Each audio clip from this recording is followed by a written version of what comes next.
بچه عزیز سلام، امیدوارم که حال همتون عالی باشه. میخوایم وارد مبحث شیمی عالی بشیم از شیمی 11.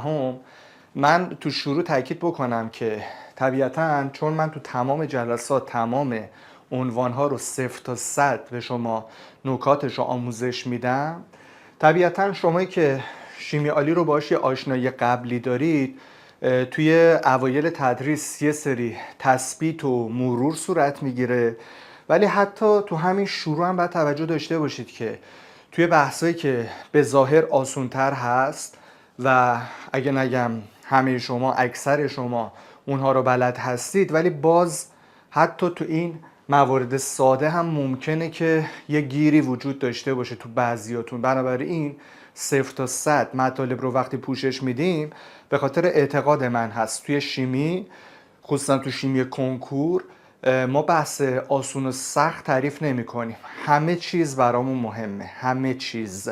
همونطور که تو شیمی ما مفاهیم داریم، مسئله داریم، تئوری حفظی داریم، فرمول داریم، شکل داریم، ساختار داریم، جدول داریم، همه چیز رو باید کاور بکنیم.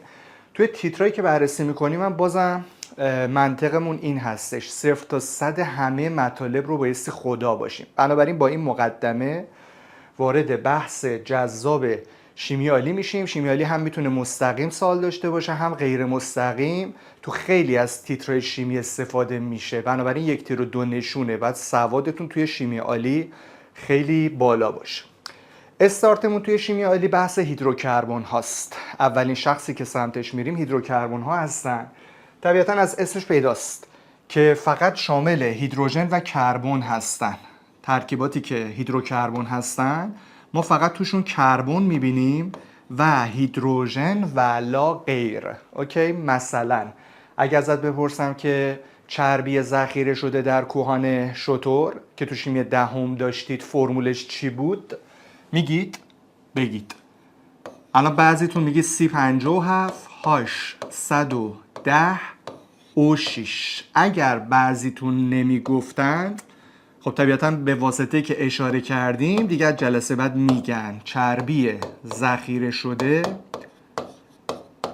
در کوهان شتر. این تو شیمی 10 بوده، تو شیمی 11 هم هست، توی شیمی 12 هم این فرمول رو باز میبینید یه جای دیگه. بنابراین C57 H110 O6. آیا این هیدروکربونه؟ نه. چرا؟ چون شما دارید اتم اکسیژن رو هم توی این ترکیب میبینید، در حالی که هیدروکربن اسمش روشه دیگه، هیدروژن و کربن فقط. بنابراین حواستون به همه چیز باشه. یعنی حتی تو همین حرف ساده هم ما میریم جلوتر، یه سری چیزها رو برای شما تو شیمیالی تعریف میکنیم و درست تو سوال مطرح میکنیم، ولی اولش دقت نکردی که مثلا طرف اصلا هیدروکربن نیست. حالا تو دنبالش ممکنه من کلی جمله درست و گزاره درست مطرح بکنم، ولی ممکنه همون اول یه کلمه غلط بکارم. تو شیمی هم این قابلیت میدونی زیاده دیگه، بعد حواستون به همه چیز باش.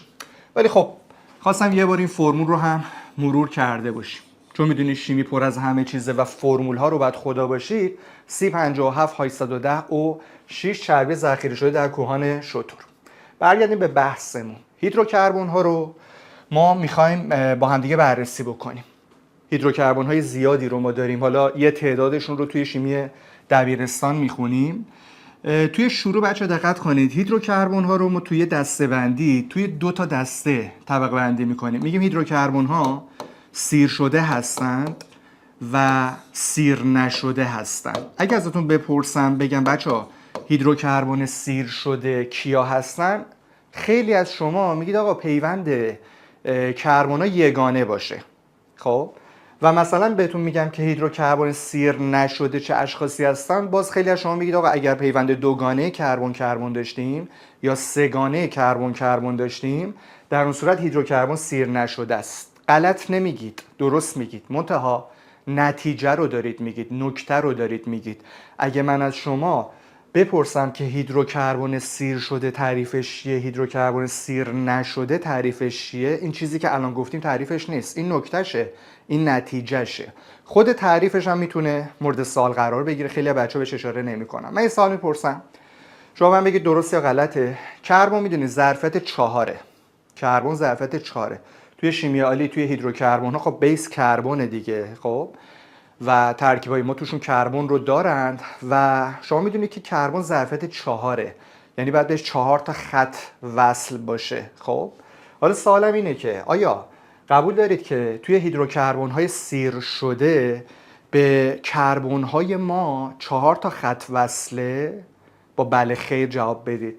در حالی که توی هیدروکربن های سیر نشده مثلا ما کربنی رو داریم که بهش 4 تا خط وصل نیست، کمتر از 4 تا خط وصله. الان بعضیاتون میگید که بله جمله درسته و تو هیدروکربن های سیر شده میگید که به کربن های ما 4 تا خط وصله، در حالی که تو سیر نشده ها نه، کمتر وصله. در حالی که اینطور نیست بچه‌ها، کربن ظرفیت 4، چه هیدروکربن تو سیر شده باشه چه نباشه، در هر دو صورت باید به کربنتون 4 تا خط وصل باشه. اوکی؟ بنابراین اینجوری نیستش که بگید که مثلا اگر هیدروکربن سیر نشده است ما کربنی داریم که به کمتر از 4 تا خط بهش وصله. بنابراین دیدید که تو همین تعریفه، تو همین شروع ممکنه طراح یه گزاره‌ای رو مطرح بکنه، بعضیا دچار اشتباه بشن. ببین تعریف هیدروکربن سیر شده اینه که هر اتم کربن، وقتی میگم هر اتم کربن منظورم تمام اتم های کربنی هست که توی اون هیدروکربن مورد نظر هست، هر اتم کربن باید بهش 4 تا اتم وصل باشه.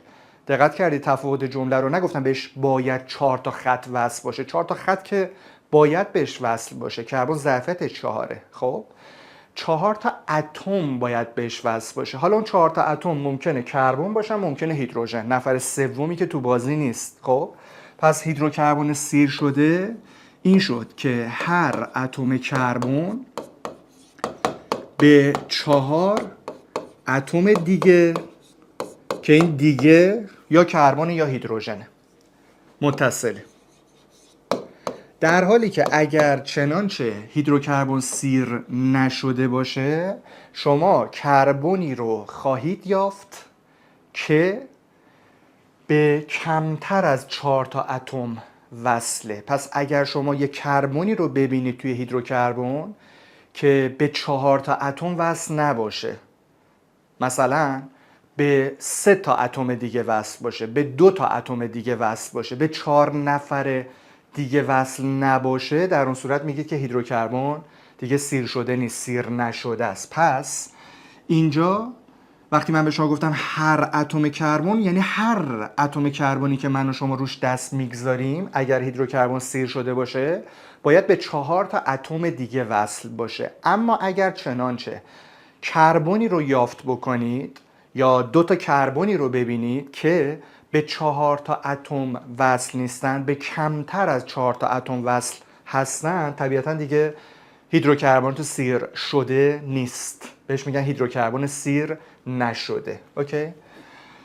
حالا برای اینکه ببینید مثلا فرض بکنید که حالا این نکته که شما میگفتید درسته، میگید آقا اگر چنانچه پیوند دوگانه داشته باشیم یا پیوند سه‌گانه داشته باشیم هیدروکربن سیر نشده است. حالا چراییش ببین اینه، مثلا فرض کن الان من یه هیدروکربنی میکشم شامل 3 تا کربن، یکی از پیوندها رو مثلا میکنم دوگانه، حالا مهم نیست یا اینو یا اینو، اوکی اینو کردم دوگانه. خب حالا اگر شما بخوای هیدروکربن دیگه، یعنی باید به این کربن ها هیدروژن وصل بشه، اگر هیدروژن رو بخوای وصل بکنی با توجه به اینکه میدونی ظرفیت کربن 4 شروع میکنی میگه آقا به این کربن یه دونه خط وصله، چون ظرفیت کربن 4 جا داره چند تا هاش بهش وصل کنم؟ 3 تا دیگه. بفرم این یه دونه هاش، این 2 تا، این 3 تا. میبینی الان داریم به کربن 4 تا خط وصله. حالا به کربن وسطیه چند تا خط وصل کنم، چند تا هاش وصل کنم؟ یه دونه. چرا؟ چون داری میبینی که بهش یه خط، 2 خط، 3 خط وصله، چون ظرفیت کربن میدونی 4، پس یه خط دیگه بهش وصل میکنی، یعنی یه پیوند دیگه میکشی و میچسبونیش به هیدروژن. حالا چرا هیدروژن؟ چون هیدروکربن دیگه، من که سرخود که نمیتونم اتم دیگه بندازم وسط، مثلا نمیتونم نیتروژن بیارم تو بازی، اکسیژن بیارم تو بازی، نفر و مشخصه دیگه، به نام خدا هیدروکربن ها. داریم هیدروکربن ها رو بررسی میکنیم. حالا به این کربن چند تا هاش وصل میشه، چند تا خط وصل میشه؟ 2 تا، چون یه دوگانه یعنی 2 تا خط بهش وصله، پس جا داره من و تو 2 تا خط دیگه یعنی 2 تا هاش دیگه بهش وصل کنیم. درسته؟ حالا نگاه کن، این هیدروکربن سیر نشده است. حالا شما میخواید با نکته بگی، با نتیجه بگی، سری بگی، درست میگی. تا میبینی توش پیوند دوگانه کربن کربن داره، سری برمیگردی میگه آقا این آدم یه آدم سیر شده نیست، یه هیدروکربن سیر نشده است. درست میگی. اما اگر من با تعریف بخوام برای من تحلیل کنی، توجیه کنی، میکنی. و اون اینه که میگه آقا مثلا من دارم کربنی رو میبینم، نگاه کن این کربنو، که به 4 تا اتم دیگه وصل نیست. الان این کربن به این وصله، به یه اتم، به این وصله، به 2 اتم و به این کربن هم وصله دیگه. یعنی به 3 تا اتم دیگه وصله و یعنی به کمتر از 4 تا اتم وصله. پس این هیدروکربن میشه هیدروکربن سیر نشده. تعریف رو دیگه قشنگ براتون جا انداختم. درسته؟ اما تا چند لحظه پیش بعضیتون اشتباه کردید، گفتید آقا تو هیدروکربن سیر نشده به کربن ما کمتر از 4 تا خط وصله. نه، الان نگاه کن، به همین کربنی که الان من ستاره دارش میکنم 1 خط، 2 خط، 3 خط، 4 تا خط وصله. اصلا کربن ظرفیت 4 تو هیدروکربن هایی که ما داریم بررسی میکنیم تماما همشون به کربن 4 تا خط وصل خواهد بود. بنابراین این ربطی نداره. درسش این شد، تعریفش این شد، تو هیدروکربن سیر نشده ما کربنی رو داریم که به 4 تا اتم دیگه وصل نیست، به کمتر از 4 تا اتم دیگه وصله. یا مثلا این کربن هم همینطور، میبینی اینی که با مثلث مشخص میکنم، الان به این کربن داری میبینی که یه دونه اتم کربن این ورش وصله، یه هیدروژن اینجا بهش وصله، یه کربن هم اینجا، یعنی به 3 تا اتم دیگه وصله، نه به 4 تا اتم. درسته؟ بنابراین شما 2 تا کربن رو دیدید که به 4 تا اتم دیگه وصل نبودن. تمام، میشه هیدروکربن سیر نشده. ولی اگر هیدروکربن سیر شده باشه، هر اتم کربنی رو که من تو دست بگذاری روش میبینی که به 4 نفر دیگه وصله. هر هیدروکربن سیر شده ای. مثلا نگاه کن، الان من یه شکلی میکشم برای شما. خب مثلا همچین کسی. اولا که سری تستی بخوای بگی پیوند دوگانه سه‌گانه توش نمیبینی، پس سری میتونی بگی هیدروکربن سیر شده است. خب ولی اگر بخوای با درسم تحلیل بکنی، تو شروع خودی نشون بدی، بگی که آقا من حتی تعریفش هم بلد هستم، پس اگه طراح بیاد رو اون مانور بده من و تو تست میمونیم، هم میتونیم اظهار نظر کنیم. ببین الان این کربنی که اینجاست، اگه ازت بپرسم چند تا باید بهش هاش وصل بشه، باز دوباره به ظرفیت کربن رجوع می‌کنی. میگه ظرفیت کربن 4، بعد بهش 4 تا خط وصل باشه. پس وقتی یه خط بهش وصله، جا داره من چند تا بهش خط وصل کنم، چند تا هاش بهش وصل کنم؟ 3 تا. درسته؟ این هاش اولت، این هاش دومت، اینم هاش سومت. اینم همینطور یه خط بهش وصله، جا داره من بهش 3 تا خط، 3 تا هاش وصل کنم. این کربن هم همینطور، می‌بینی یه خط بهش وصله، پس بفرما این یه هاش، این یه هاش، اینم یه هاش. درسته؟ الان بهش 4 تا خط وصله. و این کربن وسطیه، نگاه کن، یه خط، 2 خط، 3 خط. 3 تا خط مگه بهش وصل نیست؟ کربن مگه ظرفیت 4 نیست؟ پس چند تا باید بهش هاش وصل کنی؟ یه دونه. حالا نگاه کنید بچه‌ها، طبق تعریف الان شما دست بگذاری رو هر کربنی که دلت میخواد، هر کدوم که دلت میخواد. خب مثلا من دلم این کربن رو خواست، میبینی که 4 تا اتم بهش وصلن. ببینید نشون بدن، نگاه کن، این هاشه بهش وصله، این هاشه بهش وصله، این هاشه بهش وصله، این کربن هم بهش وصله. پس پیرامون 4 تا اتم دارید میبینید که اومدن با کربن ما پیوند برقرار کردن. درسته؟ این خطا پیوندن دیگه. یا مثلا فرض بکن که روی این کربن دست بگذاری، باز این کربن هم داری می‌بینی که 4 تا اتم بهش وصله. درسته؟ اینها، این یه اتم که بهش وصله، این یه اتم که بهش وصله منظورم پیوند برقرار کرده، این یه اتم که بهش وصله، اینم یه اتم که بهش وصله. پس دیدی که به کربن 4 تا اتم وصله. اوکی، جا افتاد؟ تعریف هیدروکربن سیر شده و سیر نشده رو دونستی. ببین واضحه اگر که چنانچه پای پیوند دوگانه یا سه‌گانه کربن کربن بیاد وسط، دیگه این اتفاق رخ نمیده. یعنی ما گفتیم آقا چنانچه ما هیدروکربنمون سیر شده است که به هر کربنمون 4 تا اتم وصل باشه، 4 تا اتم وصل باشه. خب ولی اگر پای پیوند دوگانه سه‌گانه هر کدومشون بیاد وسط، باعث میشه که دیگه اتفاق رخ نده. مثلا فرض بکنید که من بیام یه همچین ترکیبی رو برای شما بکشم. خب که این ور کشیدم. حالا فرض بکنید مثلا یکی از پیوندها رو بکنم دوگانه. مثلا فرض بکنید که اینو میکنم پیوند دوگانه. خب ببین چه اتفاقی رخ میده.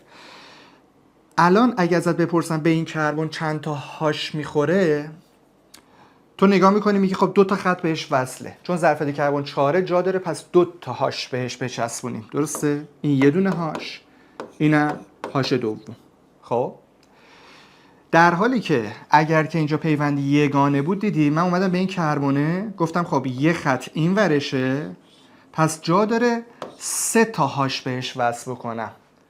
یه خط اینجا بود، یعنی این کربن من به این کربن وصل بود، من آوردم 3 تا هاشم بهش چسبوندم، یعنی به 4 نفر چسبید. ولی چون اینجا پیوند دوگانه حضور داشت، یعنی به این کربن ما 2 تا خط وصل بود، من فقط اجازه داشتم 2 تا هاش بهش وصل بکنم. پس همینجا داری میبینی که این کربن ما دیگه به 4 نفر وصل نیست، به 1 و 2 و 3 نفر وصله. پس معلومه وقتی پای پیوند دوگانه یا پیوند سه‌گانه حتی بیاد وسط، باعث میشه کربن ما دیگه همسایگیش 4 تا نفر نباشن، کمتر از 4 تا اتم باشن. درسته؟ و حتی این کربن، چون پیوند دوگانه رو من به این 2 تا کربن کاشتم دیگه، ایشون هم دیگه بهش 4 تا اتم وصل نیست. الان ظرفش تکمیله دیگه. ببین 1 خط، 2 خط، 3 خط، 4 خط، یعنی 4 تا خط بهش وصله. پس من و تو دیگه اجازه نداریم بهش هاشی بچسبونیم، 4 تا خط کنارش هست دیگه. خب الان ازت بپرسم که به این کربن چند تا اتم وصله، تو دیگه نمیگی 4 تا، میگی یه دونه، 2 تا، 3 تا، یعنی به کمتر از 4 تا. پس این آدم میشه سیر نشده. ولی مثلا این کربن اینجا یگانه است، یعنی یه خط، پس میتونی 3 تا هاش بهش وصل کنی. یعنی داری میبینی که این کربونه به 4 تا اتم وصله، به این وصله، به این وصله، به این وصله، به اینم وصله. منتها ما کاری به اون نداریم. اگر که کربنی رو پیدا بکنی که به 4 تا اتم وصل نباشه، میشه سیر نشده. چون تو سیر شده گفتیم هر اتم کربن، یعنی هر چی کربن وجود داره باید 4 تا اتم بهش وصل باشه. خیلی خوب.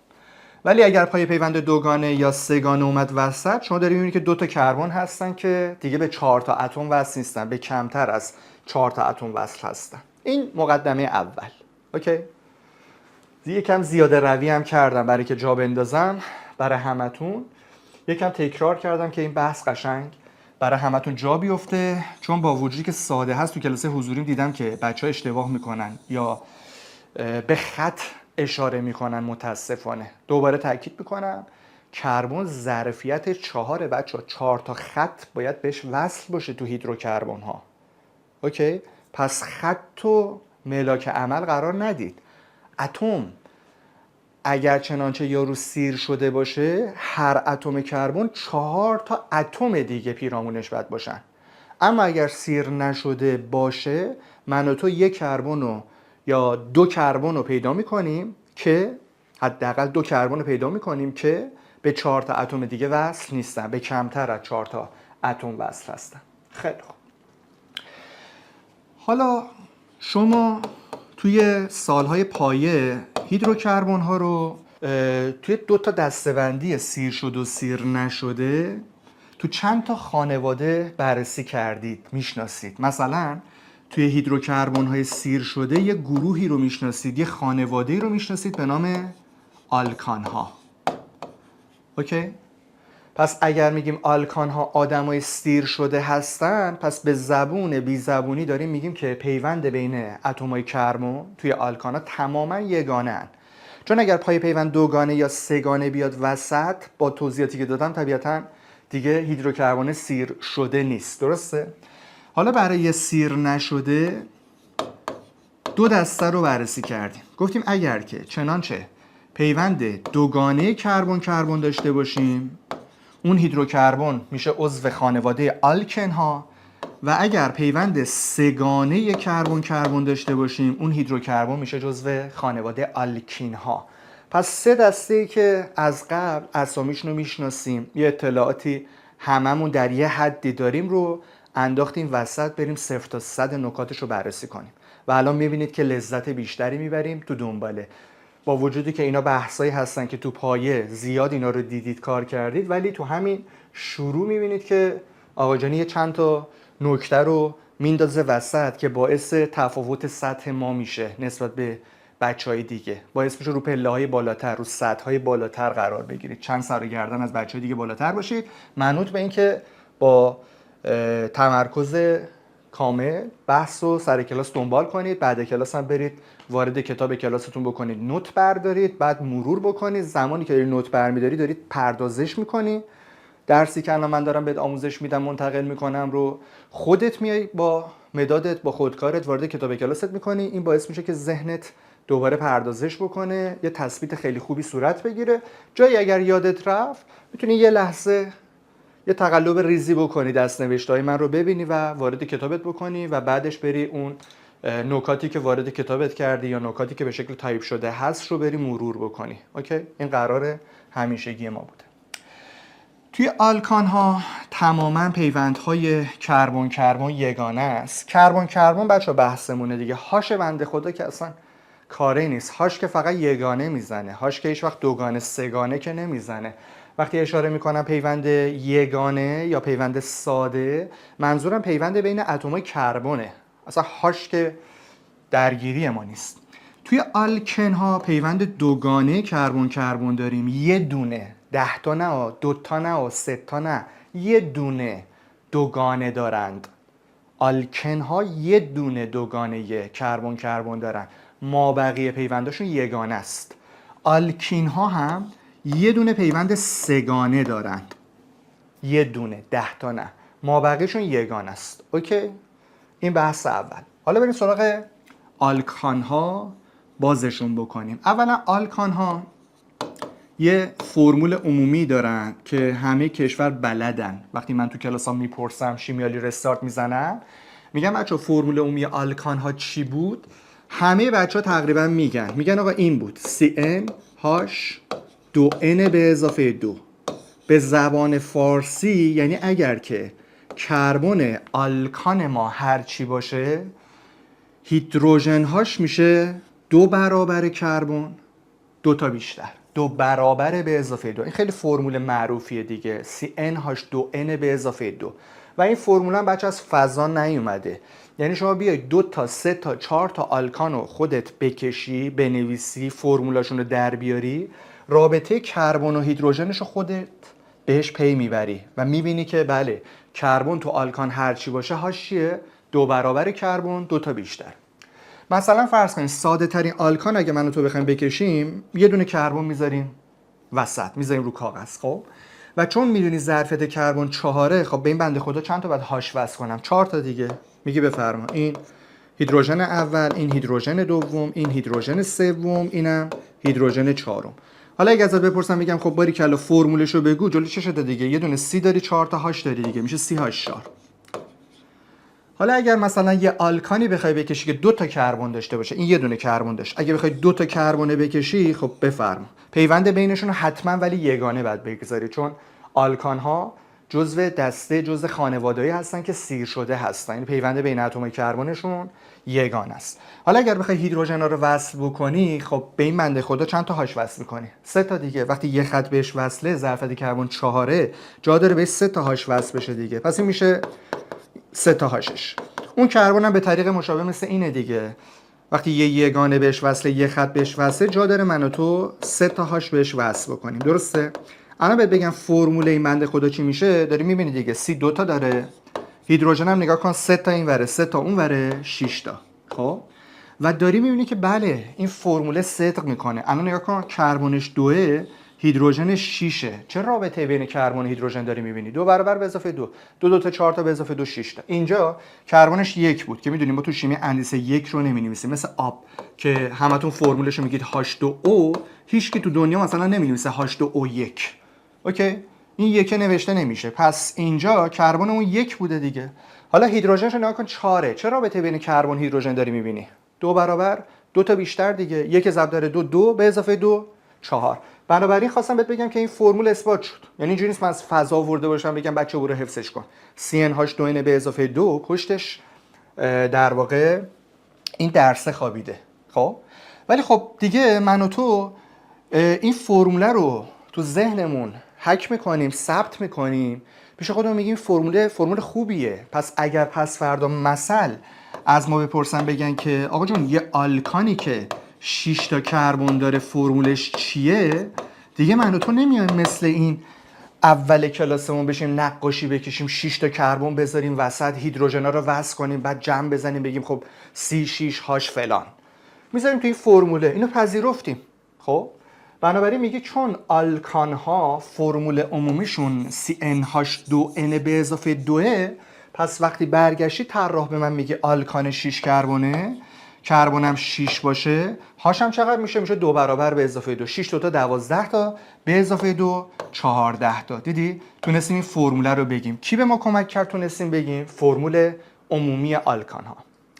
موضوع بعدی بچه‌ها، 10 تا آلکان اول اسم دارن. یعنی در حد دبیرستان شما 10 تا آلکان اول رو اسامیشون رو باید بشناسید و میشناسید. حالا من یه مروری میکنم براتون.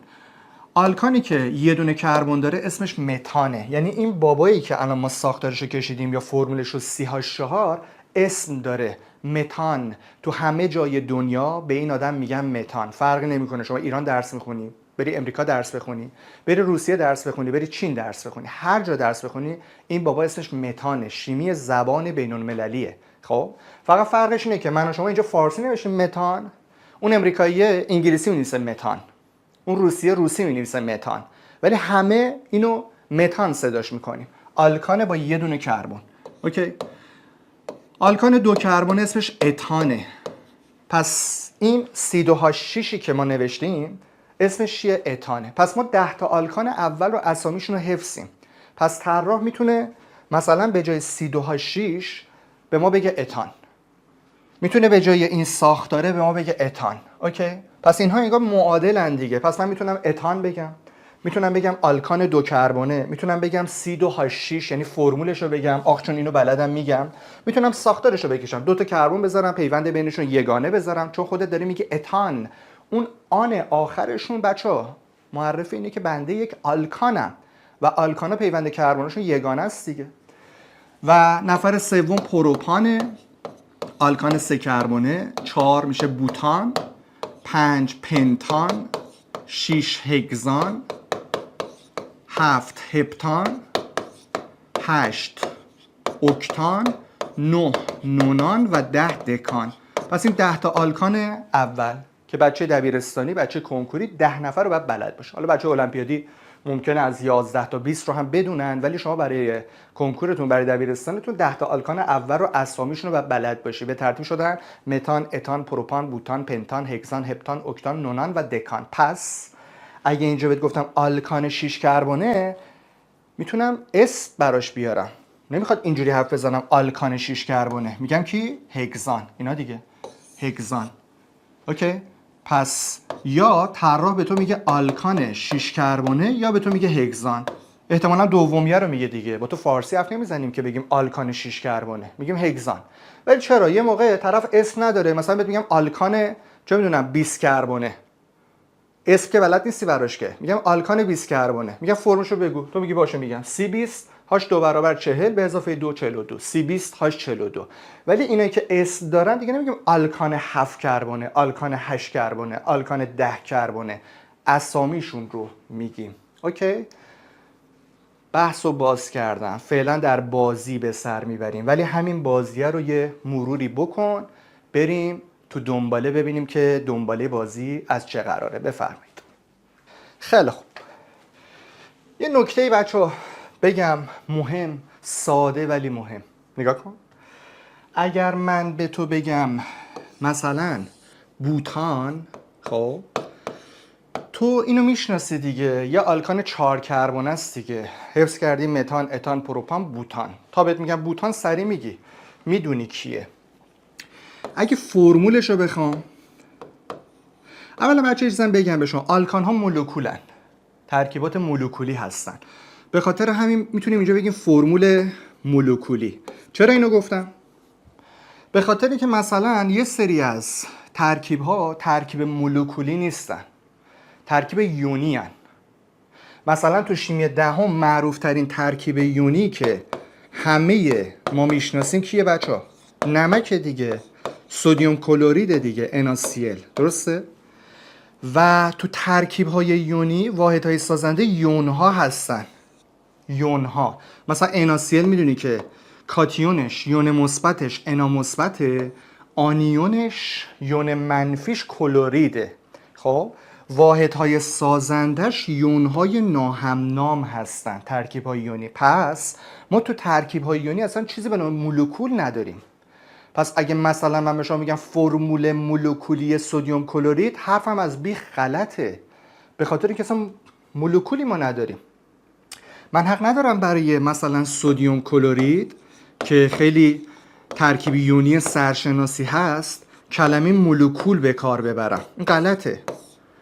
هر کلمه‌ای که توش مولکول داشته باشه حق ندارم به کار ببرم. مثلا فرض کن بگم فرمول مولکولی، غلطه.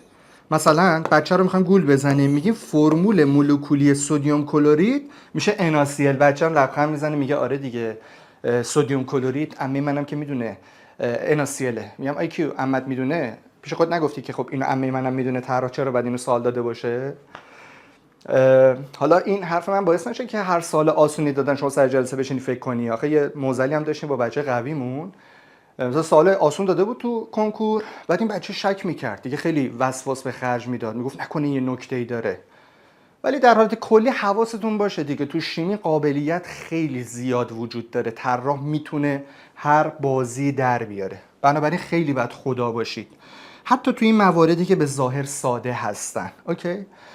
پس مثلا کسی اگر ترکیب یونی باشه، واحدهای سازندش یون ها هستن، ما نمیتونیم براش لفظ مولکول به کار ببریم. اما آلکان ها یا هیدروکربن هایی که ما داریم بررسی میکنیم اینا مولکول هستن، جزو ترکیبات مولکولی محسوب میشن. پس من اینجا نوشتم فرمول مولکولی. تو میگی آخ جون بوتان آلکان 4 کربن است، پس هیدروژنش میشه چند تا؟ 2 برابر به اضافه 2، 10 تا. میگم زنده باد. یه چیز رو بچه اینجا بگم، حالا چون توی سوالا و خصوصا تو تستا زیاد میبینید، ما یه کلمه داریم فرمول مولکولی، یه کلمه داریم تو شیمی به نام فرمول تجربی که اینو زیاد استفاده میکنن، نه فقط تو شیمی عالی، همه جا. فرمول مولکولی از اسمش پیداست، داره فرمول مولکول مورد نظر رو نشون میده و چه اطلاعاتی به شما میده؟ یکی اینکه نوع عنصرها رو میده، یعنی میگه آقا بوتان شامل عنصرهای کربن و هیدروژنه، که تو میگی خب اینو که عمه منم میدونست، به خاطر اینکه بوتان هیدروکربن آلکان دیگه، هیدروکربن هم که فقط شامل کربن و هیدروژنه دیگه. خب پس نوع عنصرها رو مشخص میکنه، تعداد عنصرها رو هم مشخص میکنه. یعنی به شما داره میگه آقا بوتان تعداد کربناش 4 تاست، تعداد هیدروژناش 10 تاست، یعنی تعداد واقعی اتم ها رو براتون مشخص میکنه. اما فرمول تجربی میشه این، میشه نسبت ساده شده میان اتم ها. فرمول تجربی بچه ها نسبت ساده شده است. الان مثلا C4H10 جفتشون به چند ساده میشن؟ به 2 ساده میشن دیگه، هم این به 2 میخوره هم این به 2 میخوره. پس اگر یه زمانی به من و تو توی سوالی توی تستی صحبت از فرمول تجربی بکنم و میدونیم منظورشو، پس آیا باید بشیم فرمول تجربی آدما رو حفظ کنیم؟ خیر، ما فرمول مولکولا رو یا حفظیم یا در میاریم. مثلا من اینجا در آوردم چون میدونستم بوتان آلکانه، از فرمول عمومیشون کمک گرفتم، گفتم خب 4 تا کربن داره، هاشش میشه 2 برابر به اضافه 2، در آوردم. خب ولی تو شیمی بعضی فرمولا رو حفظیم، مثل همون چیزی که بالا گفتم، چربی ذخیره شده در کوهان شتر. اگر شما زودتر از من گفتید، چون تو شیمی دهم حفظ کرده بودید که C57H110O6. خب در هر حال وقتی فرمول آدم ها رو میگید، اگر طراح فرمول تجربی رو خواست، این کلمه برای شما عجیب نمیاد. میگه نسبت ساده شده میان اتم ها، الان جفتش به 2 میخوره دیگه، به 2 بزنیم میشه C2H5. پس فرمول تجربی این چی میشه؟ C2H5 میشه. خب اینم یه لحظه گفتم بهتون بگم که این کلمه رو دیده باشید، فرمول تجربی. حالا سوال بعدیم اینه، اگر به من و تو بگم بوتان، این شد فرمولش زنده باد، میگه ساختارش رو بکش. خب تو شروع میکنی میگی خب 4 تا کربن داره، پیوند بین کربناش هم یگانه است دیگه، میگه طراح بفرما، میگه ذره کامل ترش بکن. تو میگه آها یعنی هیدروژن رو بهش وصل کنم، میگه آره. میگه باشه کاری نداره که. اینجا رو خوب دقت کنید. به این چند تا هاش میخوره؟ 3 تا. چرا؟ چون من و تو میدونیم ظرفیت کربن 4 بعد بهش 4 تا خط وصل باشه. الان بهش یه خط وصله. پس جا داره 3 تا هاش بهش بخوره. یه چیزی به شما بگم بچه‌ها. ما به این کربن میگیم کربن سر، همونطور که به این کربن هم میگیم سر. الان نگاه کن 4 نفر به هم چسبیدن، دست دادن تو دست هم دیگه، درسته؟ این کربن سر از این ور، این کربن سر از اون ور. خب توی آلکان ها کربن سر، چون یارو آلکانه پیوند یگانه زده دیگه، مثلا هیچ وقت دوگانه یا سه‌گانه که شما نمیبینید که، درسته؟ اگه من سر باشم یعنی پشت بندم کسی نباشه، پشت سرم کسی نباشه، ولی این ورم یه سری دوستان دستشون رو دادن به دست من. خب و چون اومدم با این اتم کناریه، با این کربن کناریه یگانه زدم، بدیهیه که به من 3 تا هاش میخوره، درسته؟ الان من و تو میبینیم میشماریم، میگه یه خط بهش خورده، پس جا داره 3 تا هاش بخوره. پس فردا بریم جلوتر دیگه نمیام نگاه بکنیم که دیگه برام بدیهیه. میگیم آقا اگه چنانچه یارو آلکان باشه، کربن سرش چون اومده یگانه زده، پس جا داره به 3 تا هاش بخوره دیگه. برای میشه هاش 3. حالا 3 تا هاشو بچه‌ها یا میتونید اینجوری نشون بدید، یعنی بازش کنید، پیونداشو نشون بدید، یا اینکه میتونی پیونداشو نشون ندی، یعنی اینجوری ننویسی. چیکار کنی؟ اینجوری یه هاش 3 بذاری کنارش، سی هاش 3. فرقی مگه میکنه؟ چه شما پیوندها رو نشون بدی چه نه، بنویسی سی هاش 3. یعنی داری به مخاطبت میگه آقا به این کربن 3 تا هاش میچسبه. هاش هم که بنده خدا یگانه فقط میزنه. به طریق مشابه این کربن هم کربن سر دیگه، منتها از این ور سره. مگه چیزی عوض میشه؟ الان من یگانه زده باشم، خب به من چند تا بعد هاش بخوره؟ 3 تا دیگه. اما این کربن های وسطی بچو وقتی این شکلی هم وسطن دیگه، تو میانه مسیر ما هستن، میانه نفر ما هستن، و چون آلکانه یه یگانه این ورشه یه یگانه این ورشه، وسطن دیگه، درسته؟ پس این ور اون ورشون آدمه، و چون آلکانه یگانه، خب ببخشید مگه نشد 2 تا خط؟ جا داره به من چند تا هاش بخوره؟ 2 تا دیگه. یه هاش میدم بالا، یه هاش میدم پایین. حالا بچه میگه آقا میشد به جای اینکه پیوند نشون بدی، یه هاش بدی بالا یه هاش بدی پایین، به جاش بنویسی هاش 2؟ میگم آره عزیز من، چرا نشه؟ اینجا بذار هاش 2. اینم همون میشه دیگه. تو شیمی من سی هاش 2 هم وقتی یه خط این ورمه یه خط این ورمه، قطعا به من 2 تا هاش میخوره، پس منم میشم هاش 2. حالا بازم اگه بخوای به سی 4 هاش 10 برسی، انگار ساختاره رو کشیدی، فرموله رو به دست میاری دیگه. 4 تا کربن داره، هیدروژن 3 تا و 2 تا 5 تا، 3 تا و 2 تا 5 تا، 5 تا و 5 تا 10 تا. ولی خب لازم نبود دیگه. شما این فرموله رو بخوای بگی، میگه آقا اون CnH2n به اضافه 2 که به ما گفتن دکوری نیست دیگه، بزنیم رو تاقچه مثلا نگاش بکنیم یا بچسبونیم به دیوار. تو مخمون کردیم، ازش استفاده میکنیم، نوش جونمون، باید هم بکنیم چون بقیه این کارو میکنن. این یه فرمول خیلی معروفه، ما از این خفن‌تر و معروف‌ترها رو داریم. حالا یه سوال ازتون میپرسم بچه‌ها، یه بله خیر به من بدید. الان ساختاری که میکشم، این آدم، به نظر شما اینم بوتان هست یا نیست؟ این که بوتان بود، اصلا همینجوری قیافش رو نگاه کنی داره داد میزنه من بوتانم دیگه. چجوری بهت بگه 4 تا کربن مگه نداره؟ مگه پیوند بین کربن‌ها یگانه نیست؟ خب بوتانه دیگه. دنبال چیم ها؟ حالا سوالم اینه که آیا اینم بوتانه؟ انا بعضیتون میگید خیر، در کمال تعجب. میگم چرا؟ خب اینم بوتانه. حالا درسته این که زنجیری بود، توی خط راست قرار داشتن 4 تا کربنت، ولی چرا بعضیاتون میگید خیر؟ اینم بوتانه. چون شما تو تصویر الان دارید 4 تا کربن میبینید و پیوندها رو هم دارید یگانه میبینید. خب بوتانه دیگه. ببین وقتی پیوندها یگانه شما یاد آلکان میافتی. وقتی 4 تا کربن داره آلکانه، خب کیه؟ بوتانه دیگه. هگزان که نیستش که، هپتان که نیستش که، دکان که نیستش که. 4 تا کربن بوتانه دیگه. اوکی؟ حالا شک داری؟ بیا. به این چند تاش میخوره؟ 3 تا. به این چند تاش میخوره؟ 3 تا. به اینم کربن سر دیگه چند تاش میخوره؟ میبینی یگانه زده دیگه. 3 تاهاش هم به این میخوره.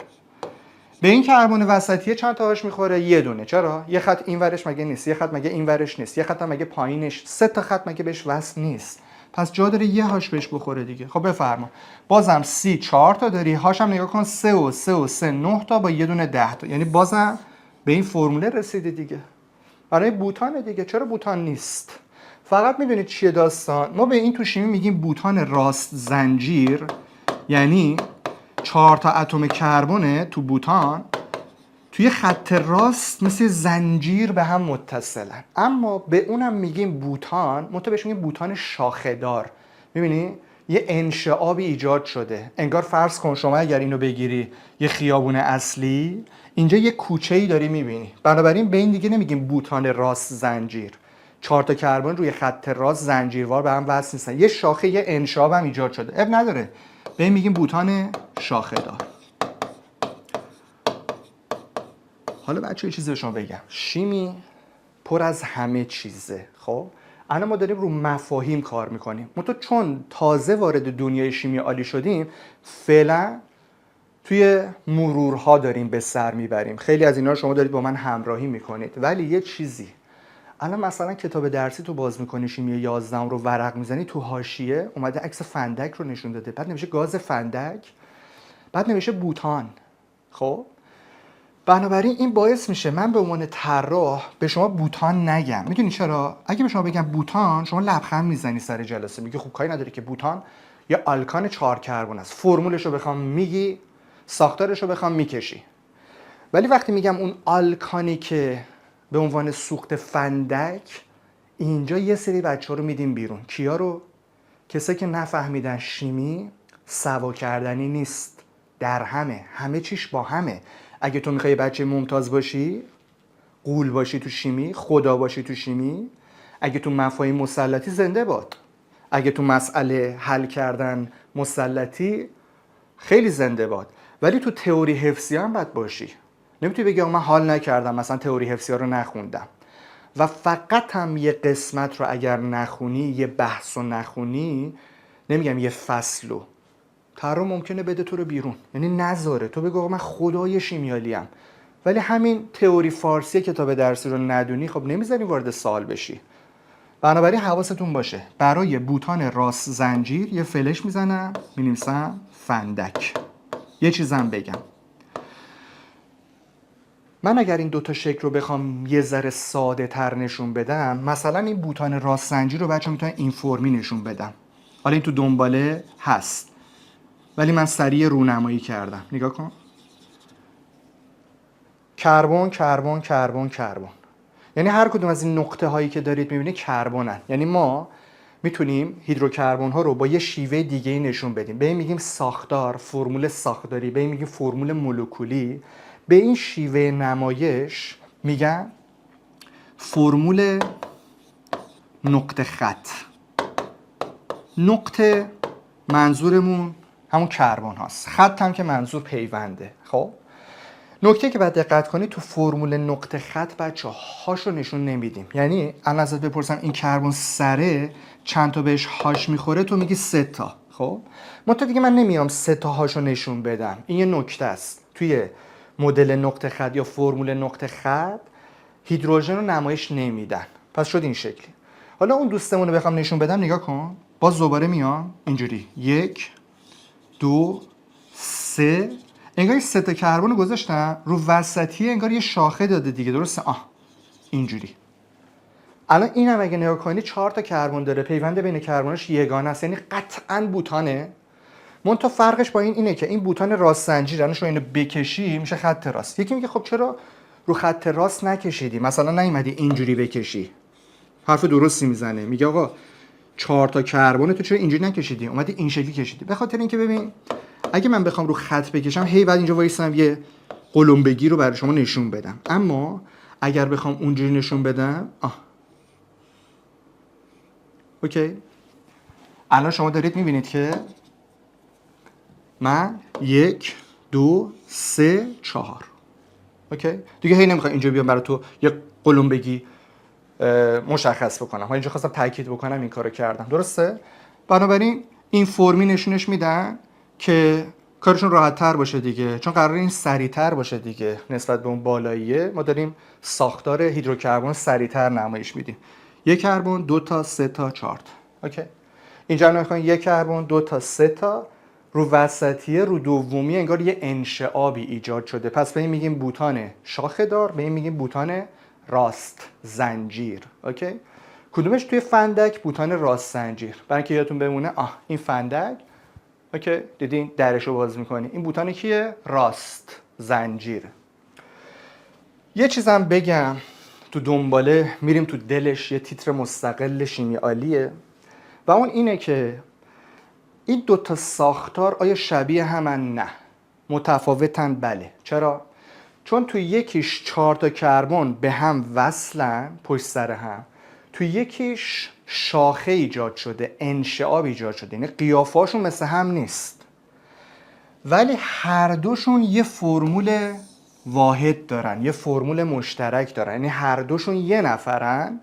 اینجا تو این مثال ما بوتانن، پس فرمول هر دوشون C4H10 دیگه، یعنی تو فرمول یکسانن ولی تو ساختار متفاوتن. به همچین اشخاصی تو شیمی ایزومر گفته میشه یا فارسی همپار. اوکی؟ پس اگر که ازت بپرسم اینا کیان، میگی ایزومرهای بوتانن. بوتان چند تا ایزومر داره؟ 2 تا. 2 تا ایزومر داره. یکیش بوتان راست زنجیره، یکی بوتان شاخه داره. تعریف ایزومر چی شد؟ ترکیب هایی که فرمولشون یکسانه، فرمول مولکولیشون یکسانه اما ساختاراشون متفاوته. به همچین نفراتی تو شیمی ایزومر یا همپار گفته میشه. پس ما به استقبال ایزومر رفتیم. ایزومرهای بوتان یا همپار، فارسیش همپار. اوکی؟ خب یه نکته دیگه، یه مثال دیگه، یه نکته دیگه نگاه کن. من می‌نویسم هگزان. حالا شروع میکنم، میگم فرمول مولکولیشو بگو. تو میگی خب 6 تا کربن داره، من 10 تا آلکان اولو حفظم. هاشش میشه 2 برابر به اضافه 2 میشه 14. میگم زنده باد، فرمولشو گفتی. حالا میخوام ساختارشو بکشیم.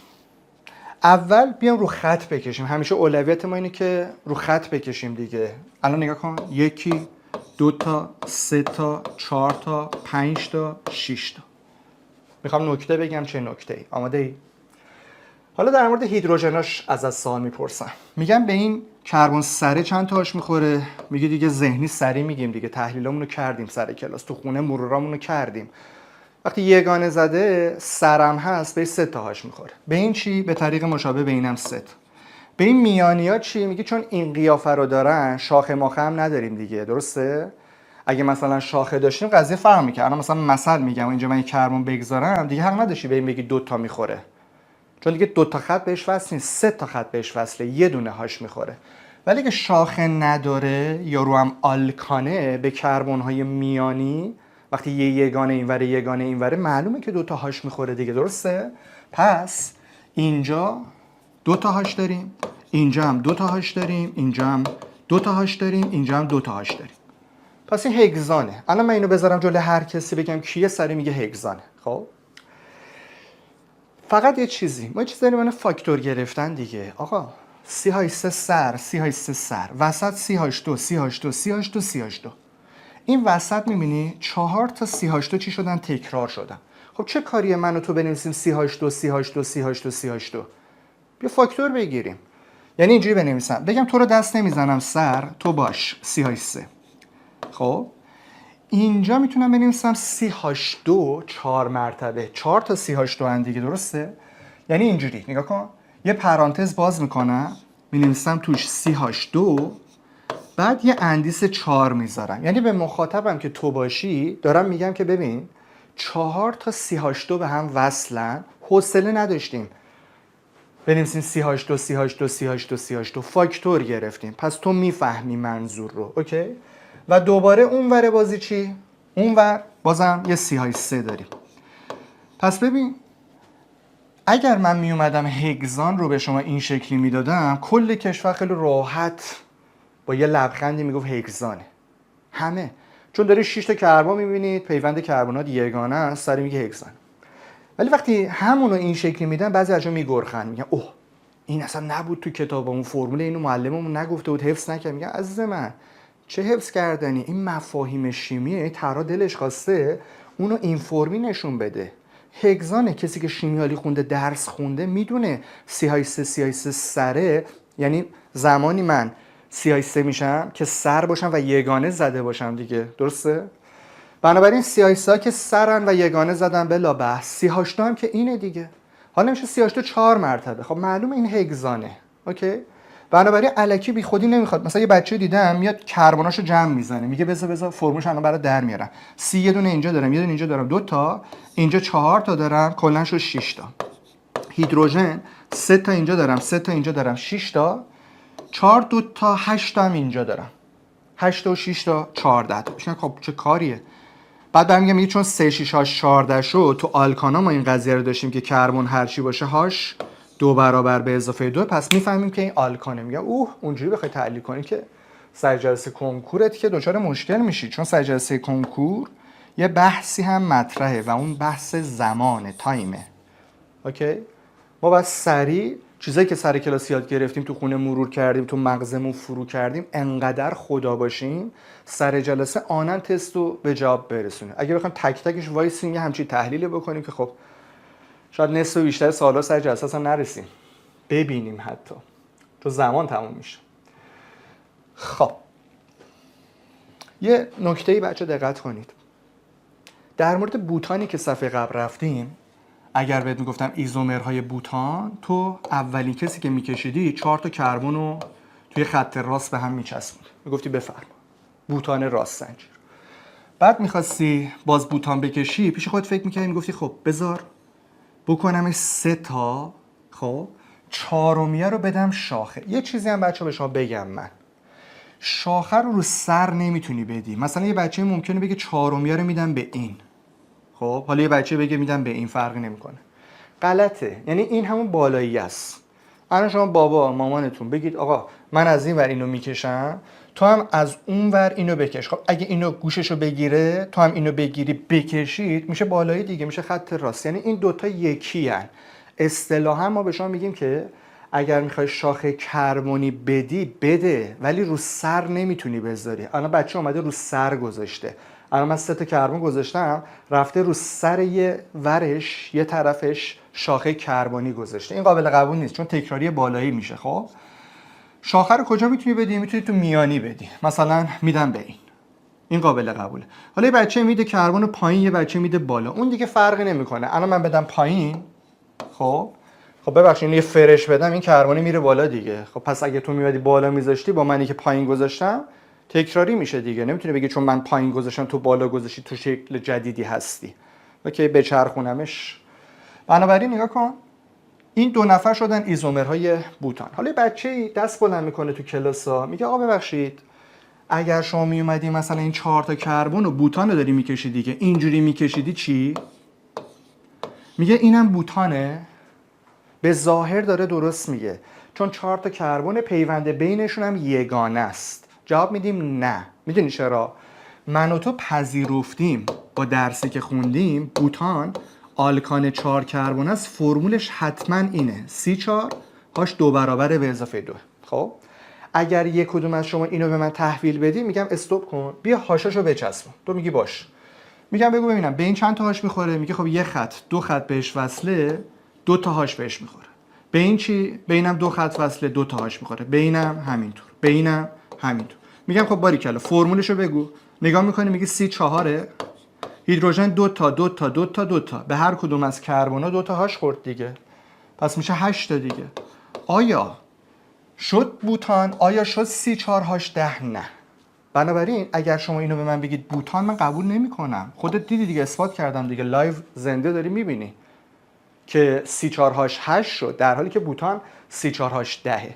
حالا تو دنباله اینو میبینیم، مثلا به این آدم میگیم سیکلو بوتان.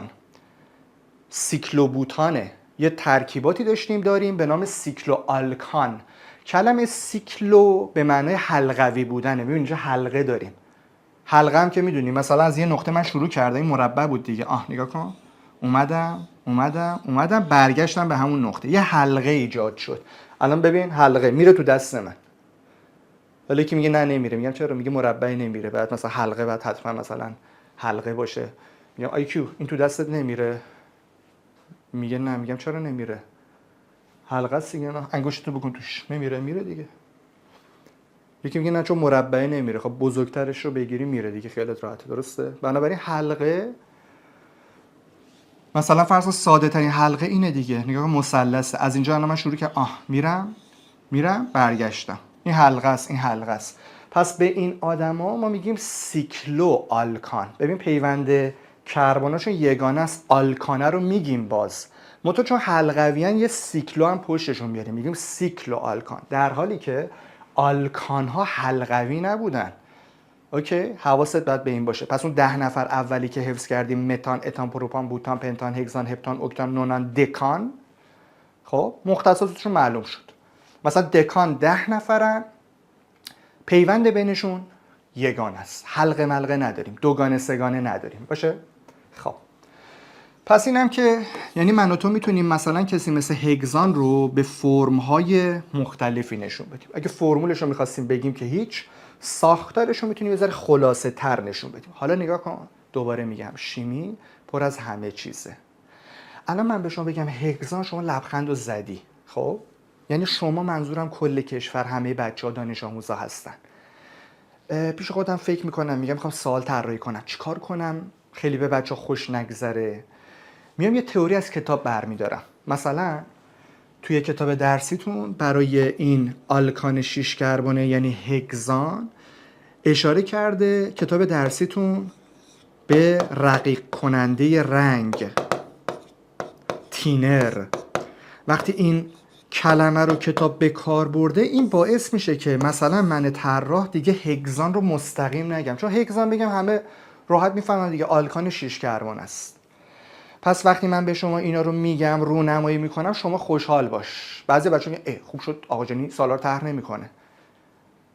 میگم که تو دیگه نباید این حرفو بزنی. اتفاقا باید بگی که دمش گرم اگه طراح بیاد و دست بگذاره و این شکلی سوال بپرسه، چون ما قوی تر کاور کردیم. یه کتاب هم که جلوتونه، یه کتاب بی‌نظیر، من اومدم همه چیز شیمیه شما رو ریختم تو اون کتاب، درسته؟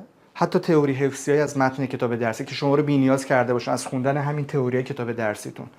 بنابراین تو که باید خوشحال بشی. میخوام این دیدو بهت بدم که موقع خوندنت انقدر با کیفیت بخونی مطالب رو و بدونی اگر یه قسمت رو کاور نکنی ممکنه طراح نذاره سوال رو بگیری. خب میخوام یه نکته فوق‌العاده بگم دیگه، خیلی بهمون خوش گذشت دیگه، بس آخر این جلسه است و تو هیدروکربن ها، سر آلکان ها یه سری نکات رو بررسی کردیم.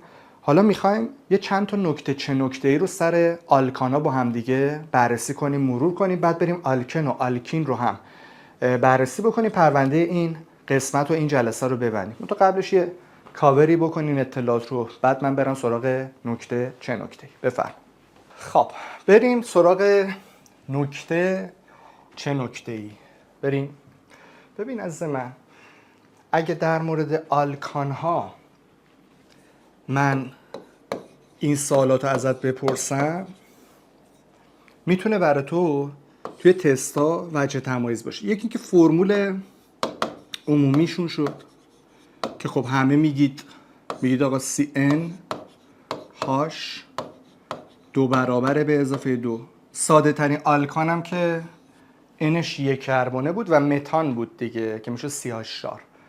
یه سری از آلکان هم بچه‌ها خیلی معروفن. مثلا ساده ترین آلکان که متانه، کربنش 1 دیگه، هیدروژنش میشه 2 برابر به اضافه 2 میشه 4.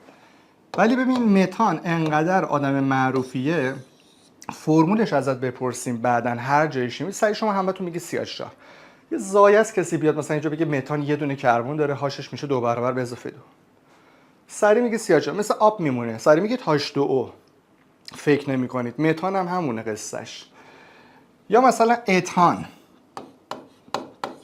خب 2 تا کربن داره دیگه، هاشش هم که میشه 2 برابر به اضافه 2 6. خب یا مثلا پروپان، 3 تا کربن داره دیگه، هاشش هم که میشه 2 برابر به اضافه 2 میشه 8. یا همین بوتانی که بررسی کردیم، 4 تا کربن داره، هیدروژنش هم که میشه 2 برابر به اضافه 2. منظور این که بعضی از آلکانا اینقدر معروفن، تو تا پیش من بیای سری مثلا بپرسی بوتان، سری بهت میگم C4H10. دیگه نمیام مثلا فرمول مرور کنم. بعضی بچه‌ها مثلا اینجوری میگن آ وایسا CnH2n به اضافه 2 بعد چون 4 تا کربن داره هیدروژنش میشه 2 خیلی کار جالبی نیست. خب ولی چرا مثلا فرض کن آلکان چه میدونم 9 تا کربن داره، اونو تو ذهن تحلیل سریع انجام میدیم، میگی 9 تا 18 به اضافه 2 20. ولی خب هرچی مسلط تر باشیم پردازش کوتاه‌تره دیگه. تا بهت میگم نونان سریع میگه 39 هاش 20، یعنی 2 برابر به اضافه 2 رو سریع تو ذهنت انجام میدی. این از این. ما یه چیزی داشتیم خصوصا تو استیکیومتری، تو شیمی دهم داشتیم، تو 11 هم داریم، تو 12 هم داریم، به نام جرم مولیه. خب جرم 1 مول ماده که یکاش هم بود گرم بر مول، درسته؟ خصوصا تو استیکیومتری خیلی سرکله جرم مولی پیدا میشه. برای که جرم مولی هر نفری رو ما به دست بیاریم، طرح میاد جرم اتماشو میده. چون الان ما نفرمون هیدروکربونه، اتمامون کربنن و هیدروژن دیگه. کربن جرم مولیش 12، هیدروژن جرم مولیش 1. اینو طرح میدونید که ملزمه که بده. ولی انقدر اینا رو شما زیاد دیدید و تو استیکیومتری خصوصا زیاد میبینید، این باعث میشه که دیگه خودتون بگید، میگید کربن 12، هیدروژن 1. حالا اگر جرم مولی این آلکان رو بخواید در بیاری پارامتری، فرض بکنید من و شما نمیدونیم آلکان کیه. یه موقع میدونیم، مثلا فرض کن آلکانمون متانه، جرم مولیش رو بخوای در بیاری، خب میگی متان فرمول CH داره، جرم مولیش C که 12 به اضافه 4 تا هم که هیدروژن که میشه 4 تا 1، 12 و 4 میشه چند؟ 16. میگی جرم مولی متان 16 گرم بر موله. یا مثلا اتان سیه، چجوری سی رو در آوردن؟ 2 تا کربن داره، 2 تا 12 تا 24 تا به اضافه 6 تا شو 30 گرم بر مول. پس یه موقع آلکانه معلومه تو سوال جرم مولیش رو بخوایم در بیاریم که کار ساده. یه موقع ممکنه آلکانه معلوم نباشه، این طرح پارامتری بده، بگه یه آلکانی، تا میگه یه آلکانی ما نمیدونیم کیه، که متان، اتان، پروپان، آلکان 10 کربن است، 20 کربن است، 100 کربن است، نمیدونیم کیه. وقتی نمیدونیم همین CnH2n به اضافه 2 در نظر میگیریم. حالا اگر بخوایم جرم مولی ایشونو در بیاریم، من و تو میتونیم نکته چه نکته سریع بگیم 14n به اضافه 2، اگر نه میتونید در بیاریم. الان بیا در بیاریم جرم مولیشو. n تا مگه کربن نداره، کربن هم مگه جرمش 12 نیست، میشه n تا 12 تا دیگه، یا همون 12n به اضافه. هیدروژن مگه انقدر نداره، مگه 2n به اضافه 2 تا هیدروژن نداره، و مگه از طرفی جرم مولی هیدروژن مگه 1 نیست، پس 2n به اضافه 2 ضرب در 1 همون 2n به اضافه 2 میشه دیگه. پس به اضافه 2n به اضافه 2، خب جمع بزنه میشه 14n به اضافه 2 دیگه. پس جرم مولی آلکان ها شد این 14n به اضافه 2. من اینو هایلایتش میکنم. قبل اینکه به دست بیارم 14n به اضافه 2 رو گفتم، انگار حفظی گفتم، ولی خواستم براتون اثباتم کرده باشم که دوباره ببینید آقا از فضا نیومده.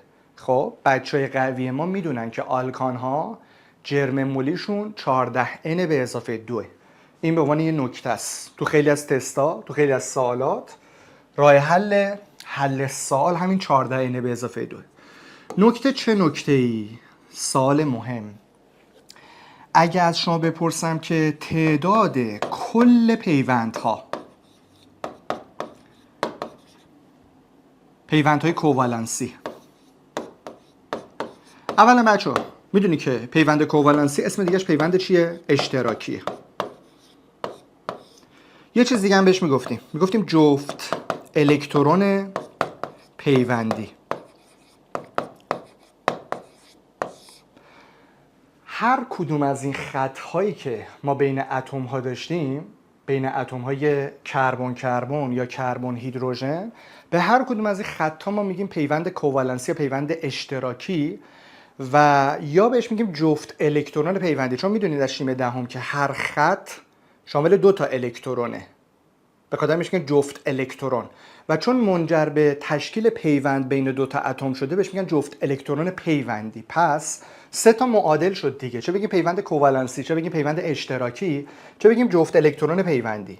خب پس در حقیقت به طور کلی میتونیم بگیم همون تعداد خط‌ها دیگه، تعداد خط‌ها، چون هر خط یه پیوند کووالنسیه. خب توی آلکان ها بچه‌ها تعداد کل پیوندهای کووالنسی نکته چه نکته اینه 3n به اضافه 1. n منظور همون تعداد کربونه، یعنی میشه 3 برابر تعداد کربن به اضافه 1. اثبات هم میتونم بکنم این رابطه رو براتون، ولی فعلا از من بپذیرید خیلیاتون میدونستید، یا بگم بعضیاتون میدونستید سن به اضافه 1 رو، بعضیتون هم نمیدونستید. خب این شد تعداد پیوند کوالنسی توی آلکانا. چه مزیتی داره؟ مثلا فرض بکن که به شما میگم بوتان، خب تعداد پیوندهای کوالنسیش چند تاست، تو سریع به جای n میذاری 4 دیگه، بوتان آلکان 4 کربن است دیگه، میشه 3 4 تا 12 تا به اضافه 1 13 تا کلا پیوند داره. خب میدونی چه حسنی داری؟ حسنت اینه که سریع گفتی اون 13 تا پیوند رو. اگر این نکته رو نمیدونستی و میادی بوتان رو نقاشی میکشیدی، میگفتی آقا وای سنا بوتان رو برات میکشم، این بعد هاشاشو بچسبونی، بیا به این 3 تا هاش میخوره، به اینم که سر 3 تا هاش میخوره و به این 2 تا هاش میخوره، به اینم همینطور. خب حالا میتونی این پیوندها رو، این خطها رو بشماری. بیا با هم بشماریم، نگاه کن. یه پیوند، یه خط، 2 خط، 3 خط، 4 خط، 5 خط، 6 خط، 7 8 9 10 11 12 13. یعنی دوستمونم به 13 رسید ولی دیرتر از ما، چون ما نکته بلد بودیم. چه نکته‌ای؟ تعداد پیوند کوالنسی توی آلکان ها 3n به اضافه 1. میخوای اثباتش کنم؟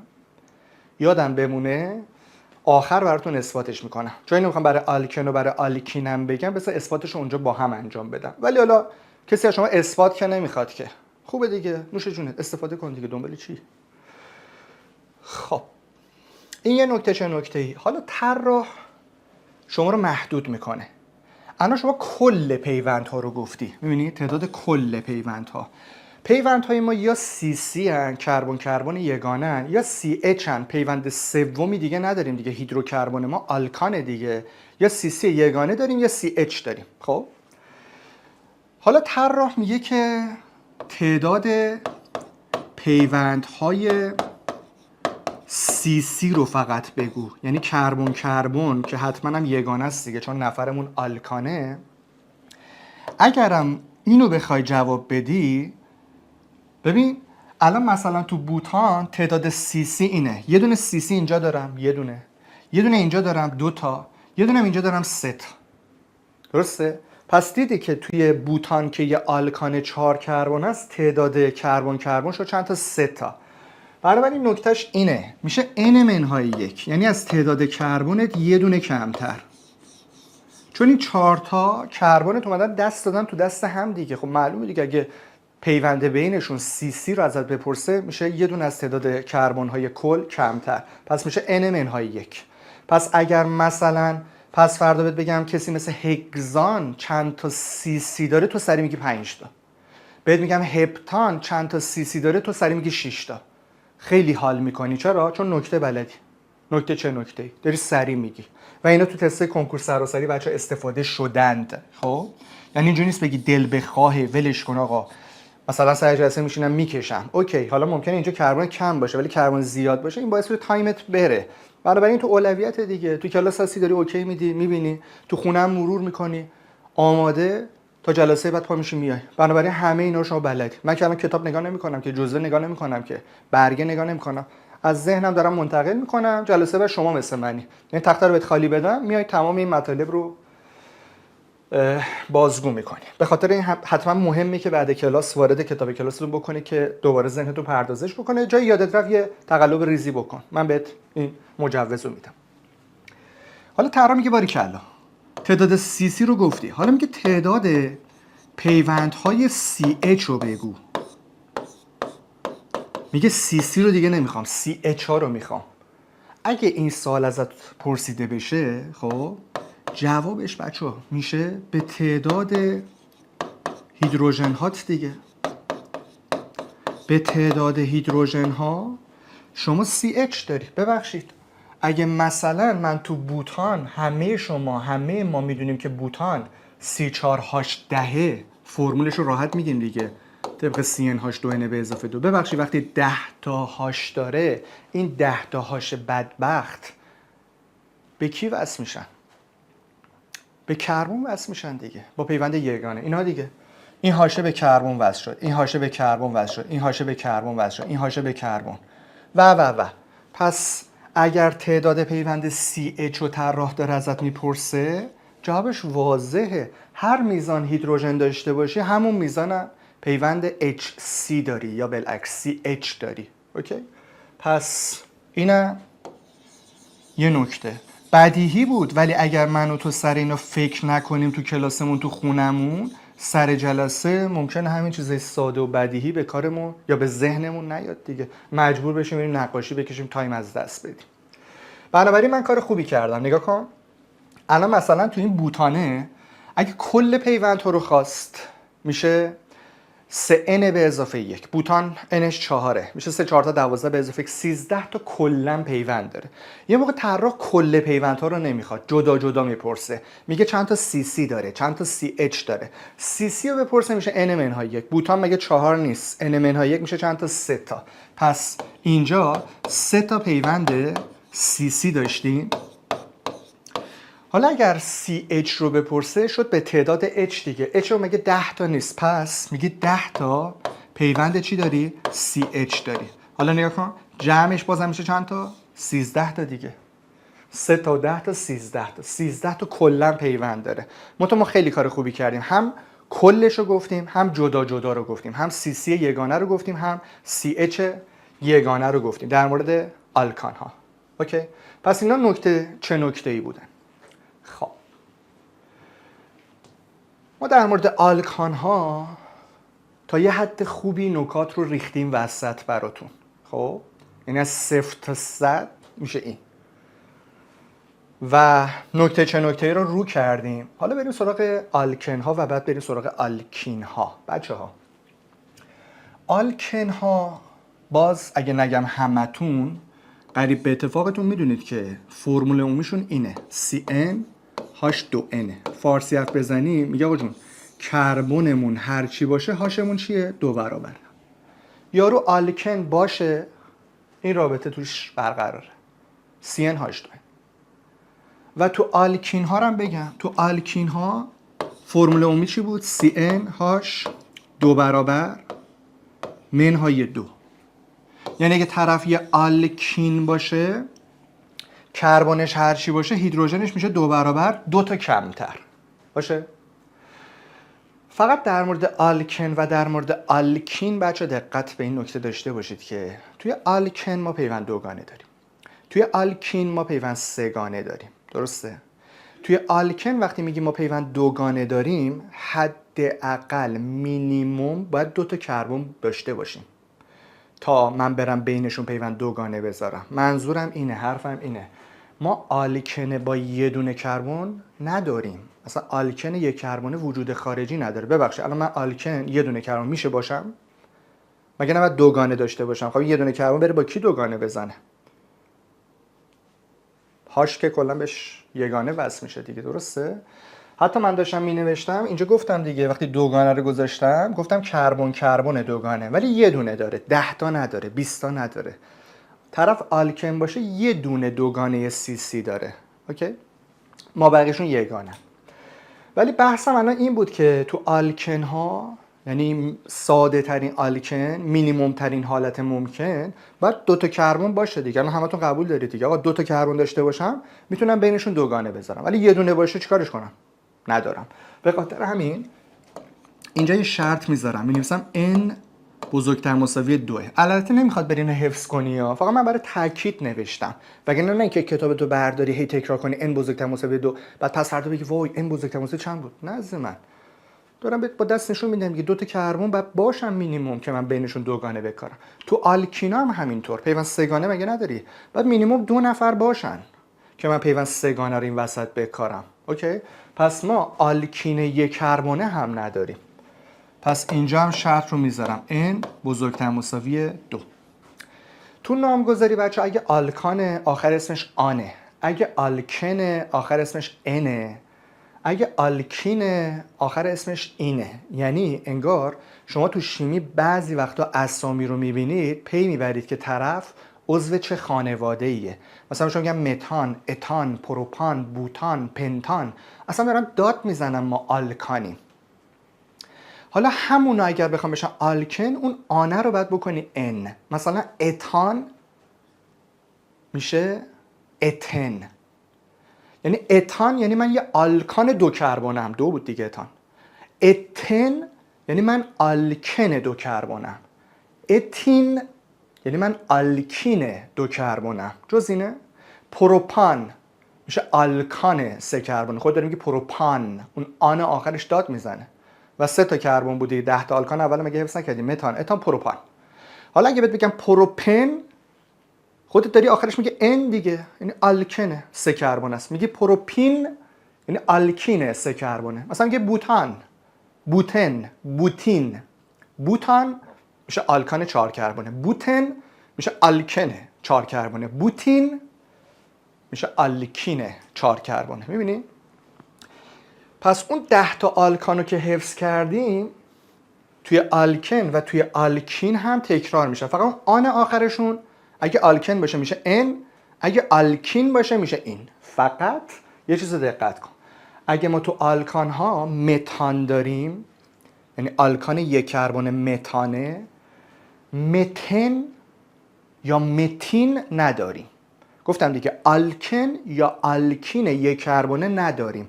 پس اگر متان میگی تو آلکان ها 1 کربنه اوکی، ولی تو آلکن ها حق نداری بگی، تو آلکین ها حق نداری بگی. گفتم دیگه مینیمم باید 2 نفر باشن.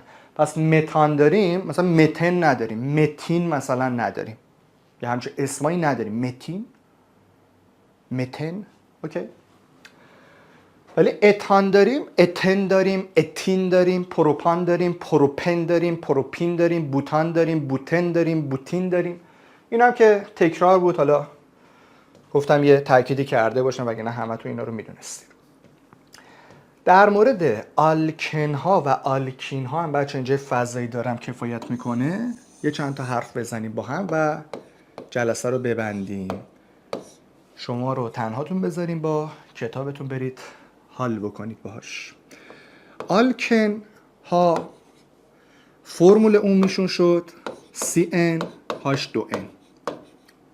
شرط هم کردم که n بزرگتر مساوی 2، همتون اوکی دادی، پذیرفتی. اگر من و تو بخوایم ساده ترین آلکن رو بکشیم، اصطلاحاً میگیم نخستین عضو خانواده. حواستون باشه که نخستین عضو خانواده تو آلکن ها 1 کربنه نیست. اینها تو باید مینیموم 2 تا کربن رو داشته باشی که تا بتونی بینشون پیوند چی بذاری؟ دوگانه بذاری. درسته؟ پس ساده ترین یا نخستین عضوشون 2 کربن است. گول نخوری یا با 1 استارت نزنی یا با 2 بعد استارت بزنی. اگه بخوای فرمولش رو بگی، خب طبیعتاً این دکوری نیست دیگه، سری میگی C2 آخچون هاش 2 برابر. میگم زنده باد. اگه بخوای اسمش رو بگی، میگی خب وقتی 2 کربن است، آلکان 2 کربنه اتان بود. این دوستمون چون آلکنه بعد بگم چی؟ اتن. اوکی؟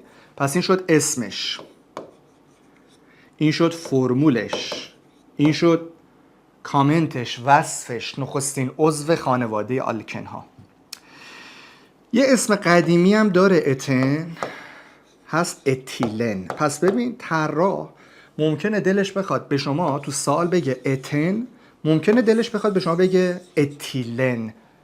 خواهشاً لطفاً معادل ها رو بشناسید، جا به جا هم نگید. 2 تا کلمه بیشتر نیست. اتن، اتیلن، اتیلن، اتن. به طراح ربط داره، این اسم قدیمیه. اوکی؟ ساختارش رو بخوای بکشی، خب ببخشید 2 تا کربن گذاشتی وسط، پیوند بینشون هم دوگانه گذاشتی، به این چند تاش میخوره؟ میگه خب وقتی 2 تا خط بهش وصله، 2 تا هاش میتونم بهش وصل کنم، اونم به طریق مشابه بهش میتونم 2 تا هاش وصل کنم. میگم زنده باد، آفرین. اتنو هم ساختارش رو کشیدی، هم فرمولش رو گفتی، هم اسمش رو گفتی، هم اسم قدیمیش رو گفتی. تموم دیگه. حالا نکته بعدی، توی آلکن ها اگر جرم مولی رو بخوای در بیاری، اگه آلکنت معلوم باشه که میری در میاری، مثل این C2H4 جرمش رو بخوای در بیاری، میگی 2 تا 12 تا 24 تا به اضافه 4 تا 28 گرم بر مول، تمام. اما اگر آلکنت نامعلوم باشه، بخوای پارامتری در بیاری، میشه 14N. اینا دیگه N تا کربن داره، میشه N تا 12 تا 12N. 2N تا هم که هاش داره، 12N به اضافه 2N میشه 14N دیگه. منتها بچه خوب دیگه مسخره بازی در نمیاره سر جلسه بیاد مثلا بگه خب وایسا اثبات کنه برای خودش بگه آلکنا CnH2n هم جرم مولی، پس نه. الان سر کلاس برای آلکان ها گفتی، برای آلکن ها هم میگی. برای آلکان ها اون بالا 14N به اضافه 2 بود، برای آلکن ها 14N. اوکی؟ این هم شد جرم مولیشون. من آلکین هم این ور ببرم جلو. آلکین ها فرمول عمومیشون CnH 2 برابر منهای 2. شرط کردم که n بزرگتر مساوی 2. این فرمول عمومیشون درسته؟ CnH2n منهای 2.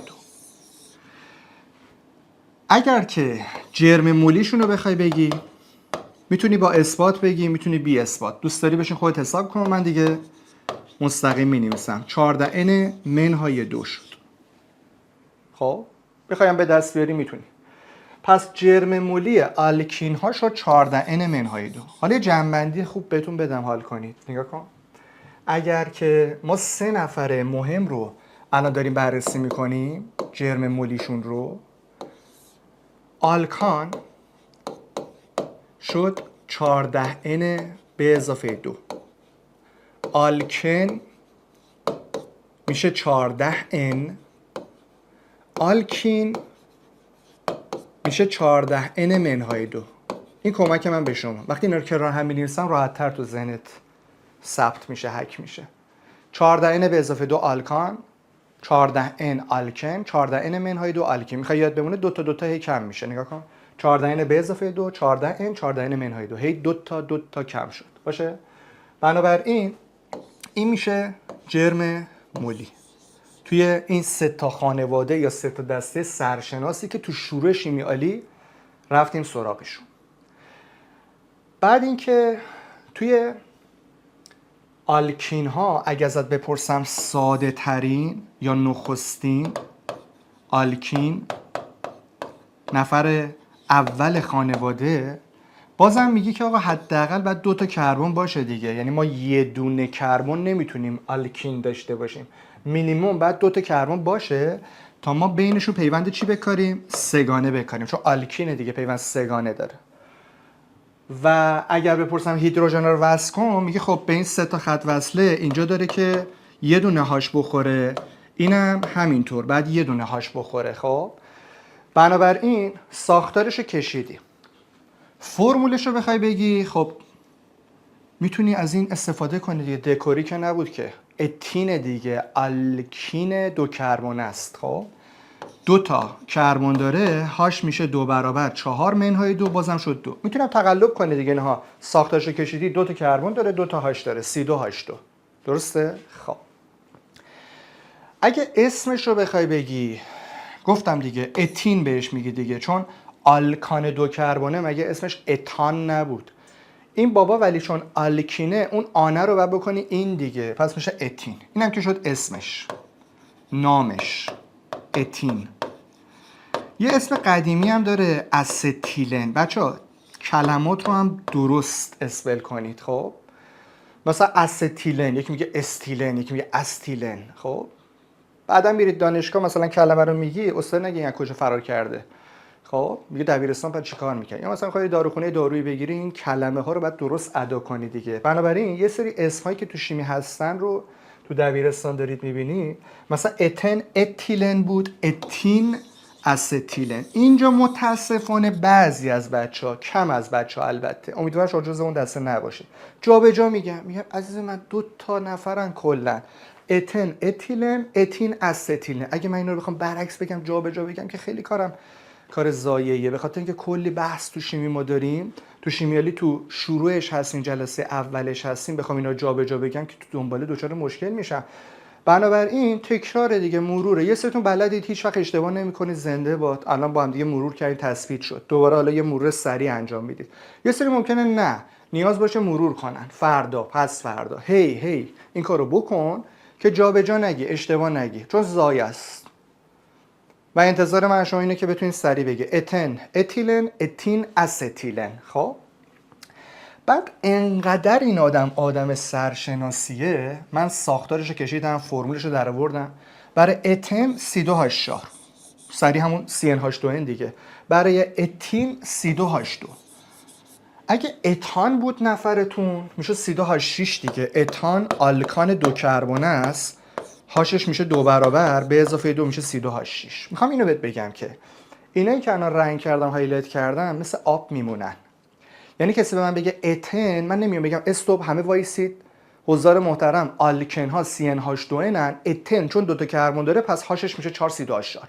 یا مثلا برای اتین بگم که حضار محترم توجه کنید آلکینا CnH2 منهای 2 ان، چون اتین دو تا کربن داره پس هاشش میشه 2 برابر 4 منهای 2 2C2H4. نه خیر، اینو سریع باید آنم بگی، خیلی سرشناسن. یعنی تو همین 11 فصل یک شیمی عالی در مورد اتن، در مورد اتین ما حرف میزنیم، تئوری میگیم. مثلا برای اتن میگیم که به عنوان عمل آورنده در کشاورزی، یا برای اتین مثلا میگیم برای جوشکاری استفاده میشه. بنابراین اینا خیلی آدمای سرشناسی هستن. پس اگر دیدی من هایلایتشون کردم به خاطر اینکه این آدمای سرشناس شیمی رو سریع باید بگی. بچه غربیمون سریع میگن شما تو اون دسته باید وایسید. فکر کردن نداره که اتن یا اتیلن C2H4، اتین یا استیلن C2H2. میبینی من و من نمی کنم، جابجا نمیگم. تو هم مثل من. یه نکته چه نکته‌ای بریزیم وسط، چون برای آلکانا کردم، برای آلکن ها و آلکینا هم بکنیم.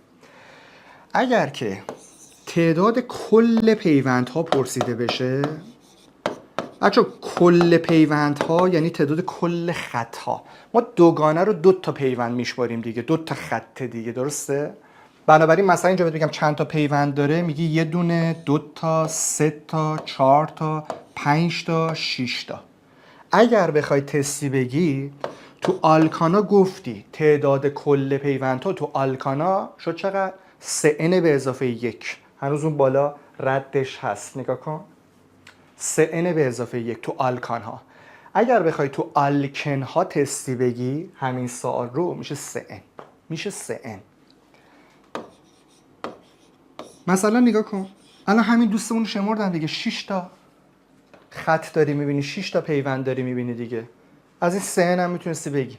مگه nت 2 نیست؟ مگه اتن 2 کربونه نیست؟ میشه 3 2 تا 6 تا. برو حالشو ببر.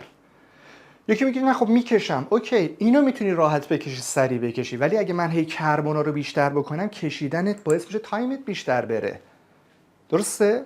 پس اینا خیلی کمک کنندن. یا تو آلکین ها اگر تعداد کل پیوندها رو ازت بپرسه،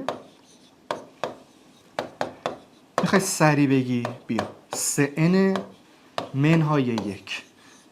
حالا بعضیتون ممکنه بگی آقا ممکنه یادم بره، من کمکت میکنم، خودتو کمک کن. مثلا تو میتونی الان بیا یه جمع‌بندی انجام بدی، یعنی بعد کلاس یه دور اینا رو داری مینویسی، یه بار میتونی کنار هم بنویسی. مثلا برای آلکان ها تعداد پیوند کووالنسی شد 3n به اضافه 1، برای آلکن ها شد 3n، برای آلکینا شد 3n منهای. یه اشتراکاتی دارن، این باعث میشه تو راحت‌تر اینا رو به ذهنت بسپاری. همونطور که برای جرم مولی دیدی 14n به اضافه 2، 14n منهای 2 راحته.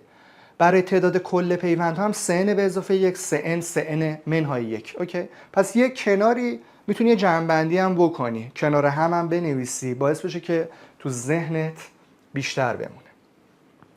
باز من میتونم اینجا که تعداد کل پیوندها رو گفتم بیام جدا جدا هم بگم، مثل همون کاری که برای آلکانا کردم. مثلا برای آلکانا گفتم کل پیوند رو بخوای 3n به اضافه 1، اگر کربن رو بخوای n منهای 1، اگر CH رو بخوای به تعداد هیدروژن. حالا در مورد آلکن ها میگم تعداد کل پیوندها میشه 3n. اگر طراح به من بگه که چند تا CC دوگانه داره، که عمه منم میگه یه دونه CC دوگانه تو آلکن ها یه دونه است، گفتم 10 تا ندارن، یه دونه دارن، ولی طراح میتونه CC یگانه رو بپرسه. من اینو میخوام بسپارم به شما، میتونید خودتون در بیارید. میخوام بفهمی که ببین این چیزایی که داریم میگیم از فضا نیومده، پشتش درس خوابیده، میتونی در بیاری. الان ازت بپرسم بگم که مثلا از کل پیوندها که تستی بخوای بگی 3n میشه، اگر مثلا طراح بیاد بگه CC دوگانه، این که یه دونه است، این که بلا بس. یا تو آلکین ها مثلا CC سگانه یه دونه است دیگه، 100 تا که نیست که، 10 تا که نیستش که، این که هیچ. ولی ممکنه طراح مثلا تو CC های یگانه رو بپرسه، یا ممکنه طرح از تو CH رو بپرسه. میخوای روی این دوتا خودت فکر کنی؟ اون ورم همینطور. خب یه دونه پیوندش CC سگانه است. اگه کربن بیشتری داشته باشه مابقی کربن یگانه است. ممکنه طرح ازت بپرسه چند تا CC یگانه داره یا مثلا CH ها رو ازت بپرسه. من میخوام خودت رو اینا فکر کنی با این دیفالت، با این پیش‌فرض، با این کمک من که تو آلکان ها من به تو یه حال اساسی دادم. سر آلکان ها من اومدم جدا جدا در مورد همه چیز بحث کردم. به شما گفتم کل پیوند ها میشه این سن به اضافه 1. تعداد CC توی آلکان ها رو بهت گفتم n منهای 1. از این میتونی کمک بگیری و توی آلکن و توی آلکین خودت بگی. من میخوام ذهناتون درگیر بشه دیگه، همه رو من نگم. اگرم کم آوردی نتونستی بگی یه کاری کن، یه دونه آلکن برای خودت نقاشی کن، یه دونه آلکین برای خودت نقاشی کن.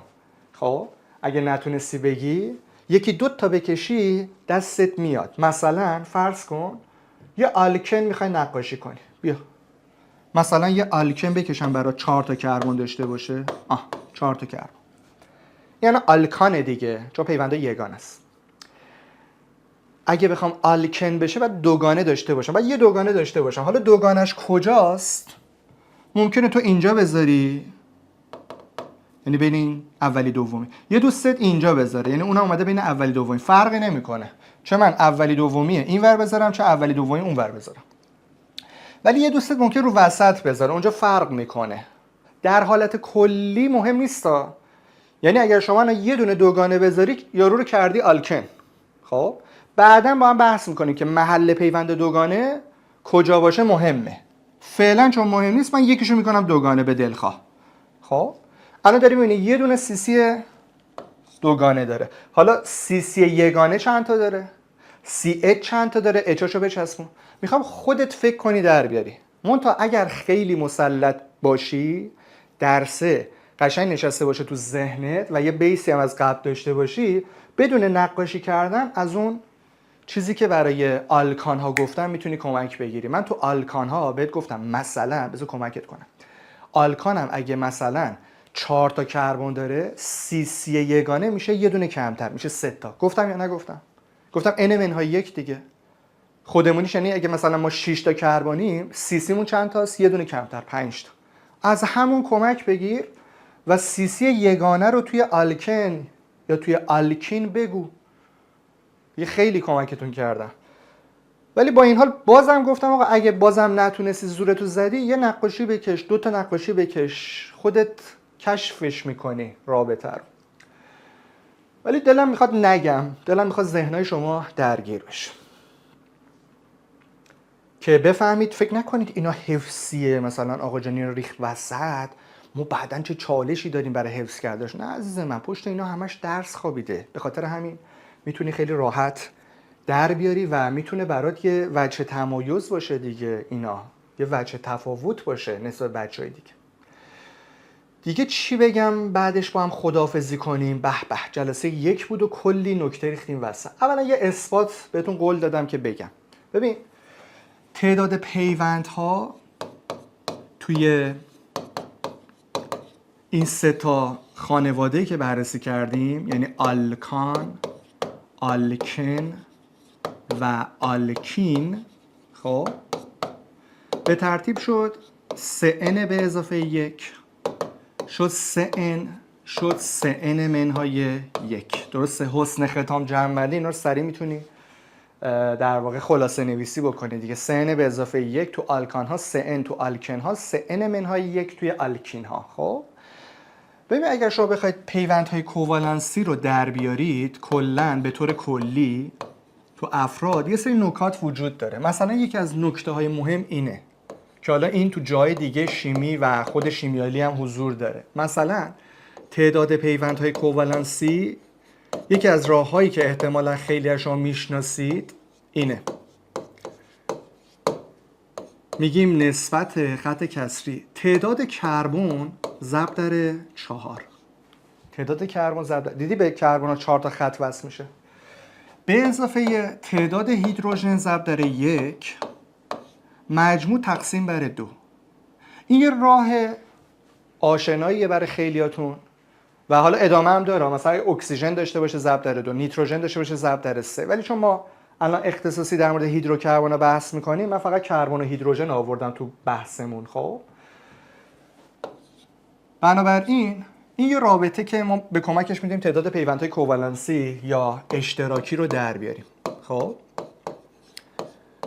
حالا اگر که بخواید از این استفاده بکنید و تعداد پیوند کوالنسی در بیارید، مثلا برای آلکان ها، تو پیش خودت میگی خب من یکیشو بگم بقیه شما ده. آلکان ها مگه نیستن CNH2 برابر به اضافه 2؟ درسته؟ خب الان بذار تو این تعداد کربن ضرب در 4. چند تا کربن داری؟ n تا. ضرب در 4 میشه n ضرب در 4 یا همون 4n دیگه. 4n به اضافه 1. تعداد هیدروژن ضرب در 1 دیگه. خب خودش میشه دیگه. میشه به اضافه 2n به اضافه 2. حاصل مجموع تقسیم بر 2. این مگه نمیشه 6n به اضافه 2؟ 6n به اضافه 2 به 2 چی میشه؟ میشه همین دیگه.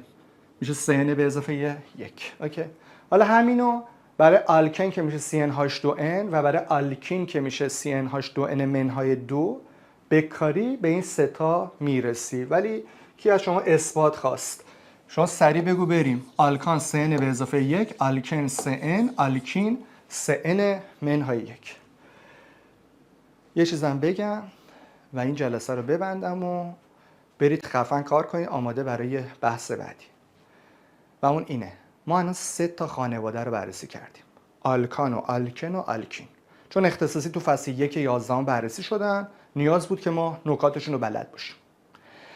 ولی لزوما بچه‌ها هیدروکربن حتما آلکان، آلکن یا آلکین نیست. ممکنه جزء هیچ کدوم از این 3 تا خانواده نباشه. ما هیدروکربن های دیگری هم داریم که در دنبال اتفاقا بعضیشون رو خانواده هاشون رو بررسی میکنیم. بعضی هم نفر خاصن، یعنی یه نفره یه هیدروکربونه، حالا تو شیمی 10م 11م 12م چون معرفی شده و بشناسیمش. بنابراین بعضی هیدروکربن هم هستن که مهمن باید بشناسیم. مثلا یکی هست به نام بنزن که حالا در دنباله میبینیم، یا بنزن درست‌تر البته. یه همچه قیافه‌ای داره، یه شیش ضلعیه که یک در میون پیوندها دوگانه هن. یکی در میون پیوند، یعنی یه دونه دوگانه میذاری بعدی نه یگانه است، بعدی دوگانه است، باز بعدی یگانه، بعدی میبینی یکی در میون پیوند دوگانه. حالا اگر بیای هیدروژن رو وصل کنی، این رأسایی که من ننوشتم کربنن دیگه. گفتیم برای سادگی میتونیم کربن ننویسیم، میتونیم من بنویسیم. من دلم خواست ساده بکشم ننوشتم، یه شیزلی کشیدم، این رأس‌هاش کربنن. به هر کدوم چند تاش میخوره؟ یه دونه دیگه. وقتی دوگانه داری این ورش قرار شد یه در میون دوگانه باشه دیگه. این دوگانه است، این که نمیتونه دوگانه باشه. این دوگانه است، این یگانه. چند تا خط؟ 3 تا. جا داره چند تا هاش بهش بخوره؟ یه دونه. پس به این یه دونه هاش میخوره، به اینم یه دونه، به اینم یه دونه، به اینم. چون همشون اینجوری ان دیگه، یه در میون پیوند دوگانه. پس 6 تا کربن داره این دوستمون. به هر کدوم از کربن‌ها هم یه دونه هاش میخوره. پس هاشمون هم میشه چند تا؟ 6 تا. این 3 6 6 بنزه. دیدی؟ نه آلکانه، نه آلکنه، نه آلکینه. یکی میگه آلکنه، میگم چرا؟ میگه دوگانه داره. میگم آیکیو. آلکنه یه دونه دوگانه دارن، نه 10 تا، نه 3 تا. 2 حلقه ندارن.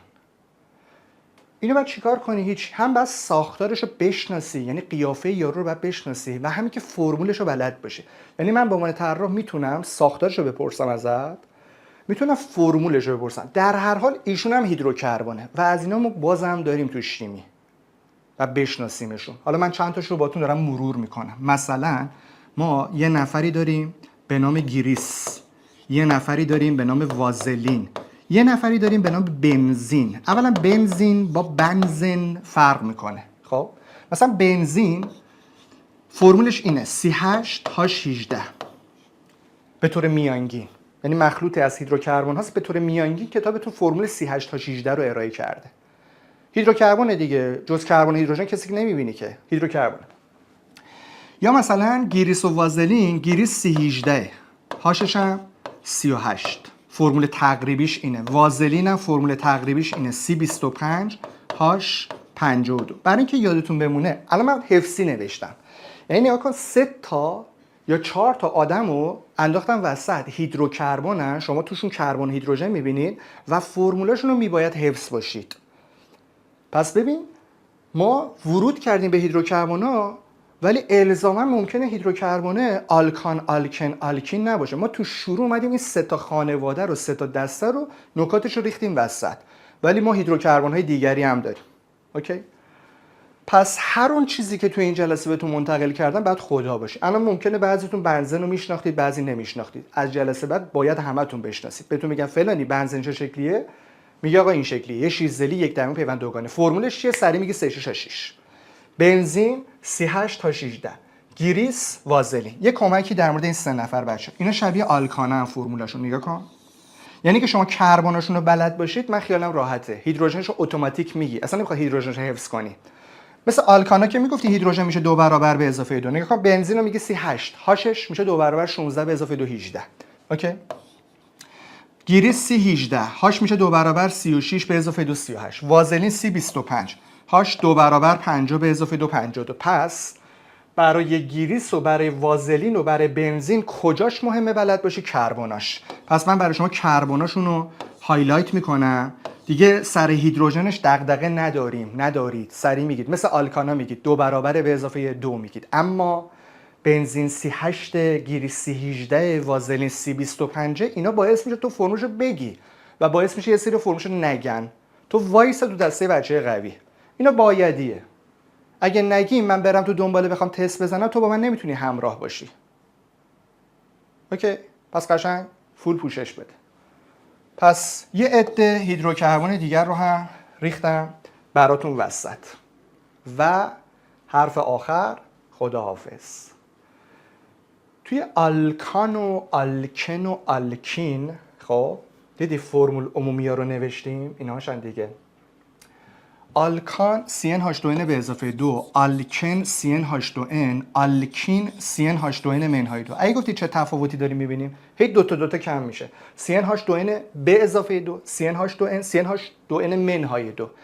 اگر شما آلکانو میکنی آلکن، آلکنو میکنی آلکین، هی 2 تا هاش میریزه. خب حالا اگه آلکانو مستقیم میکردی آلکین، 2 تا هاش 4 تا میریزه دیگه. نه دیگه CnH2n به اضافه 2 شده CnH2n منهای 2. این 4 تا ریخته. میدونی چرا؟ بعداً بهت نشون میدم، اثبات میکنم. هر خط اضافه، الان من یگانه بودم شدم دوگانه، یعنی الان من آلکان بودم شدم آلکن. هر خط اضافه موجب میشه 2 تا هاش بریزه. خودت هم میتونی 2 تا مثال بکشی این موضوع رو ببینی. یعنی هر خط اضافه بیاد وسط باعث میشه این کربن یه هاشش بیفته، این کربن هم یه هاشش بیفته، جمعاً باعث میشه 2 تا هاش بیفته. به خاطر همینه که این CnH2n به اضافه 2 این میشه CnH2n. حالا اگر من دوگانه باشم بکنم سگانه، یعنی یه خط اضافه باز آوردم وسط دیگه. دوگانه بودم کردم سگانه، یعنی باز یه خط اضافه کردم، پس باعث میشه 2 تا هاش بازم بریزه. یعنی آلکن رو بکنم آلکین، 2 تا هاش باز میریزه. حالا نگاه کن اگه میخواستم آلکانو بکنم آلکین، 4 تا هاش میریزه. نگاه کن آلکان بکنم آلکین، چون 2 تا خط دارم اضافه میکنم گفتم هر خط باعث میشه 2 تا هاش بریزه. 2 تا و 2 تا 4 تا. پس سر جرم مولی هم از این نکته میتونی استفاده بکنی. آلکان 14N به اضافه 2، آلکن 14N، آلکین 14N منهای 2. میبینی هی 2 تا کم میشه، چون داره هی 2 تا هاش میریزه دیگه. 2 تا هاش یعنی 2 تا یکی داره میریزه. پس آلکان 14N به اضافه 2، آلکن 14N، آلکین 14N منهای 2. تمام. من دیگه حرفی ندارم. خیلی جلسه فوق‌العاده‌ای بود، در عین حال که استارت شیمیالی بود. تازه این یک شیمیالی بود. خیلی از مطالبی که گفتم شما قبلا میدونستید و با هم دیگه تکرار و تثبیت کردیم، مرور کردیم، ولی این وسط چند تا نکته رو انداختم وسط. پس پرقدرت همتون تو هر سطحی که هستید کاور کنید که تازه وارد دنیای شیمیالی شدیم. شیمیالی فوق‌العاده جذابه و ترکیبی هم هست. یعنی اگه ما 12 بریم با 10 با 12 تو خود 11 با فصلهای مختلف با تیترهای مختلف ترکیب میشه، ولی چون جذابه پوشش بدید، قوی مثل بچهای خدا باشید و این باعث بشه که چه سال مستقیم چه غیر مستقیم شما لذت ببرید. سال سخت‌تر کرد تر رو شما بیشتر لذت ببرید.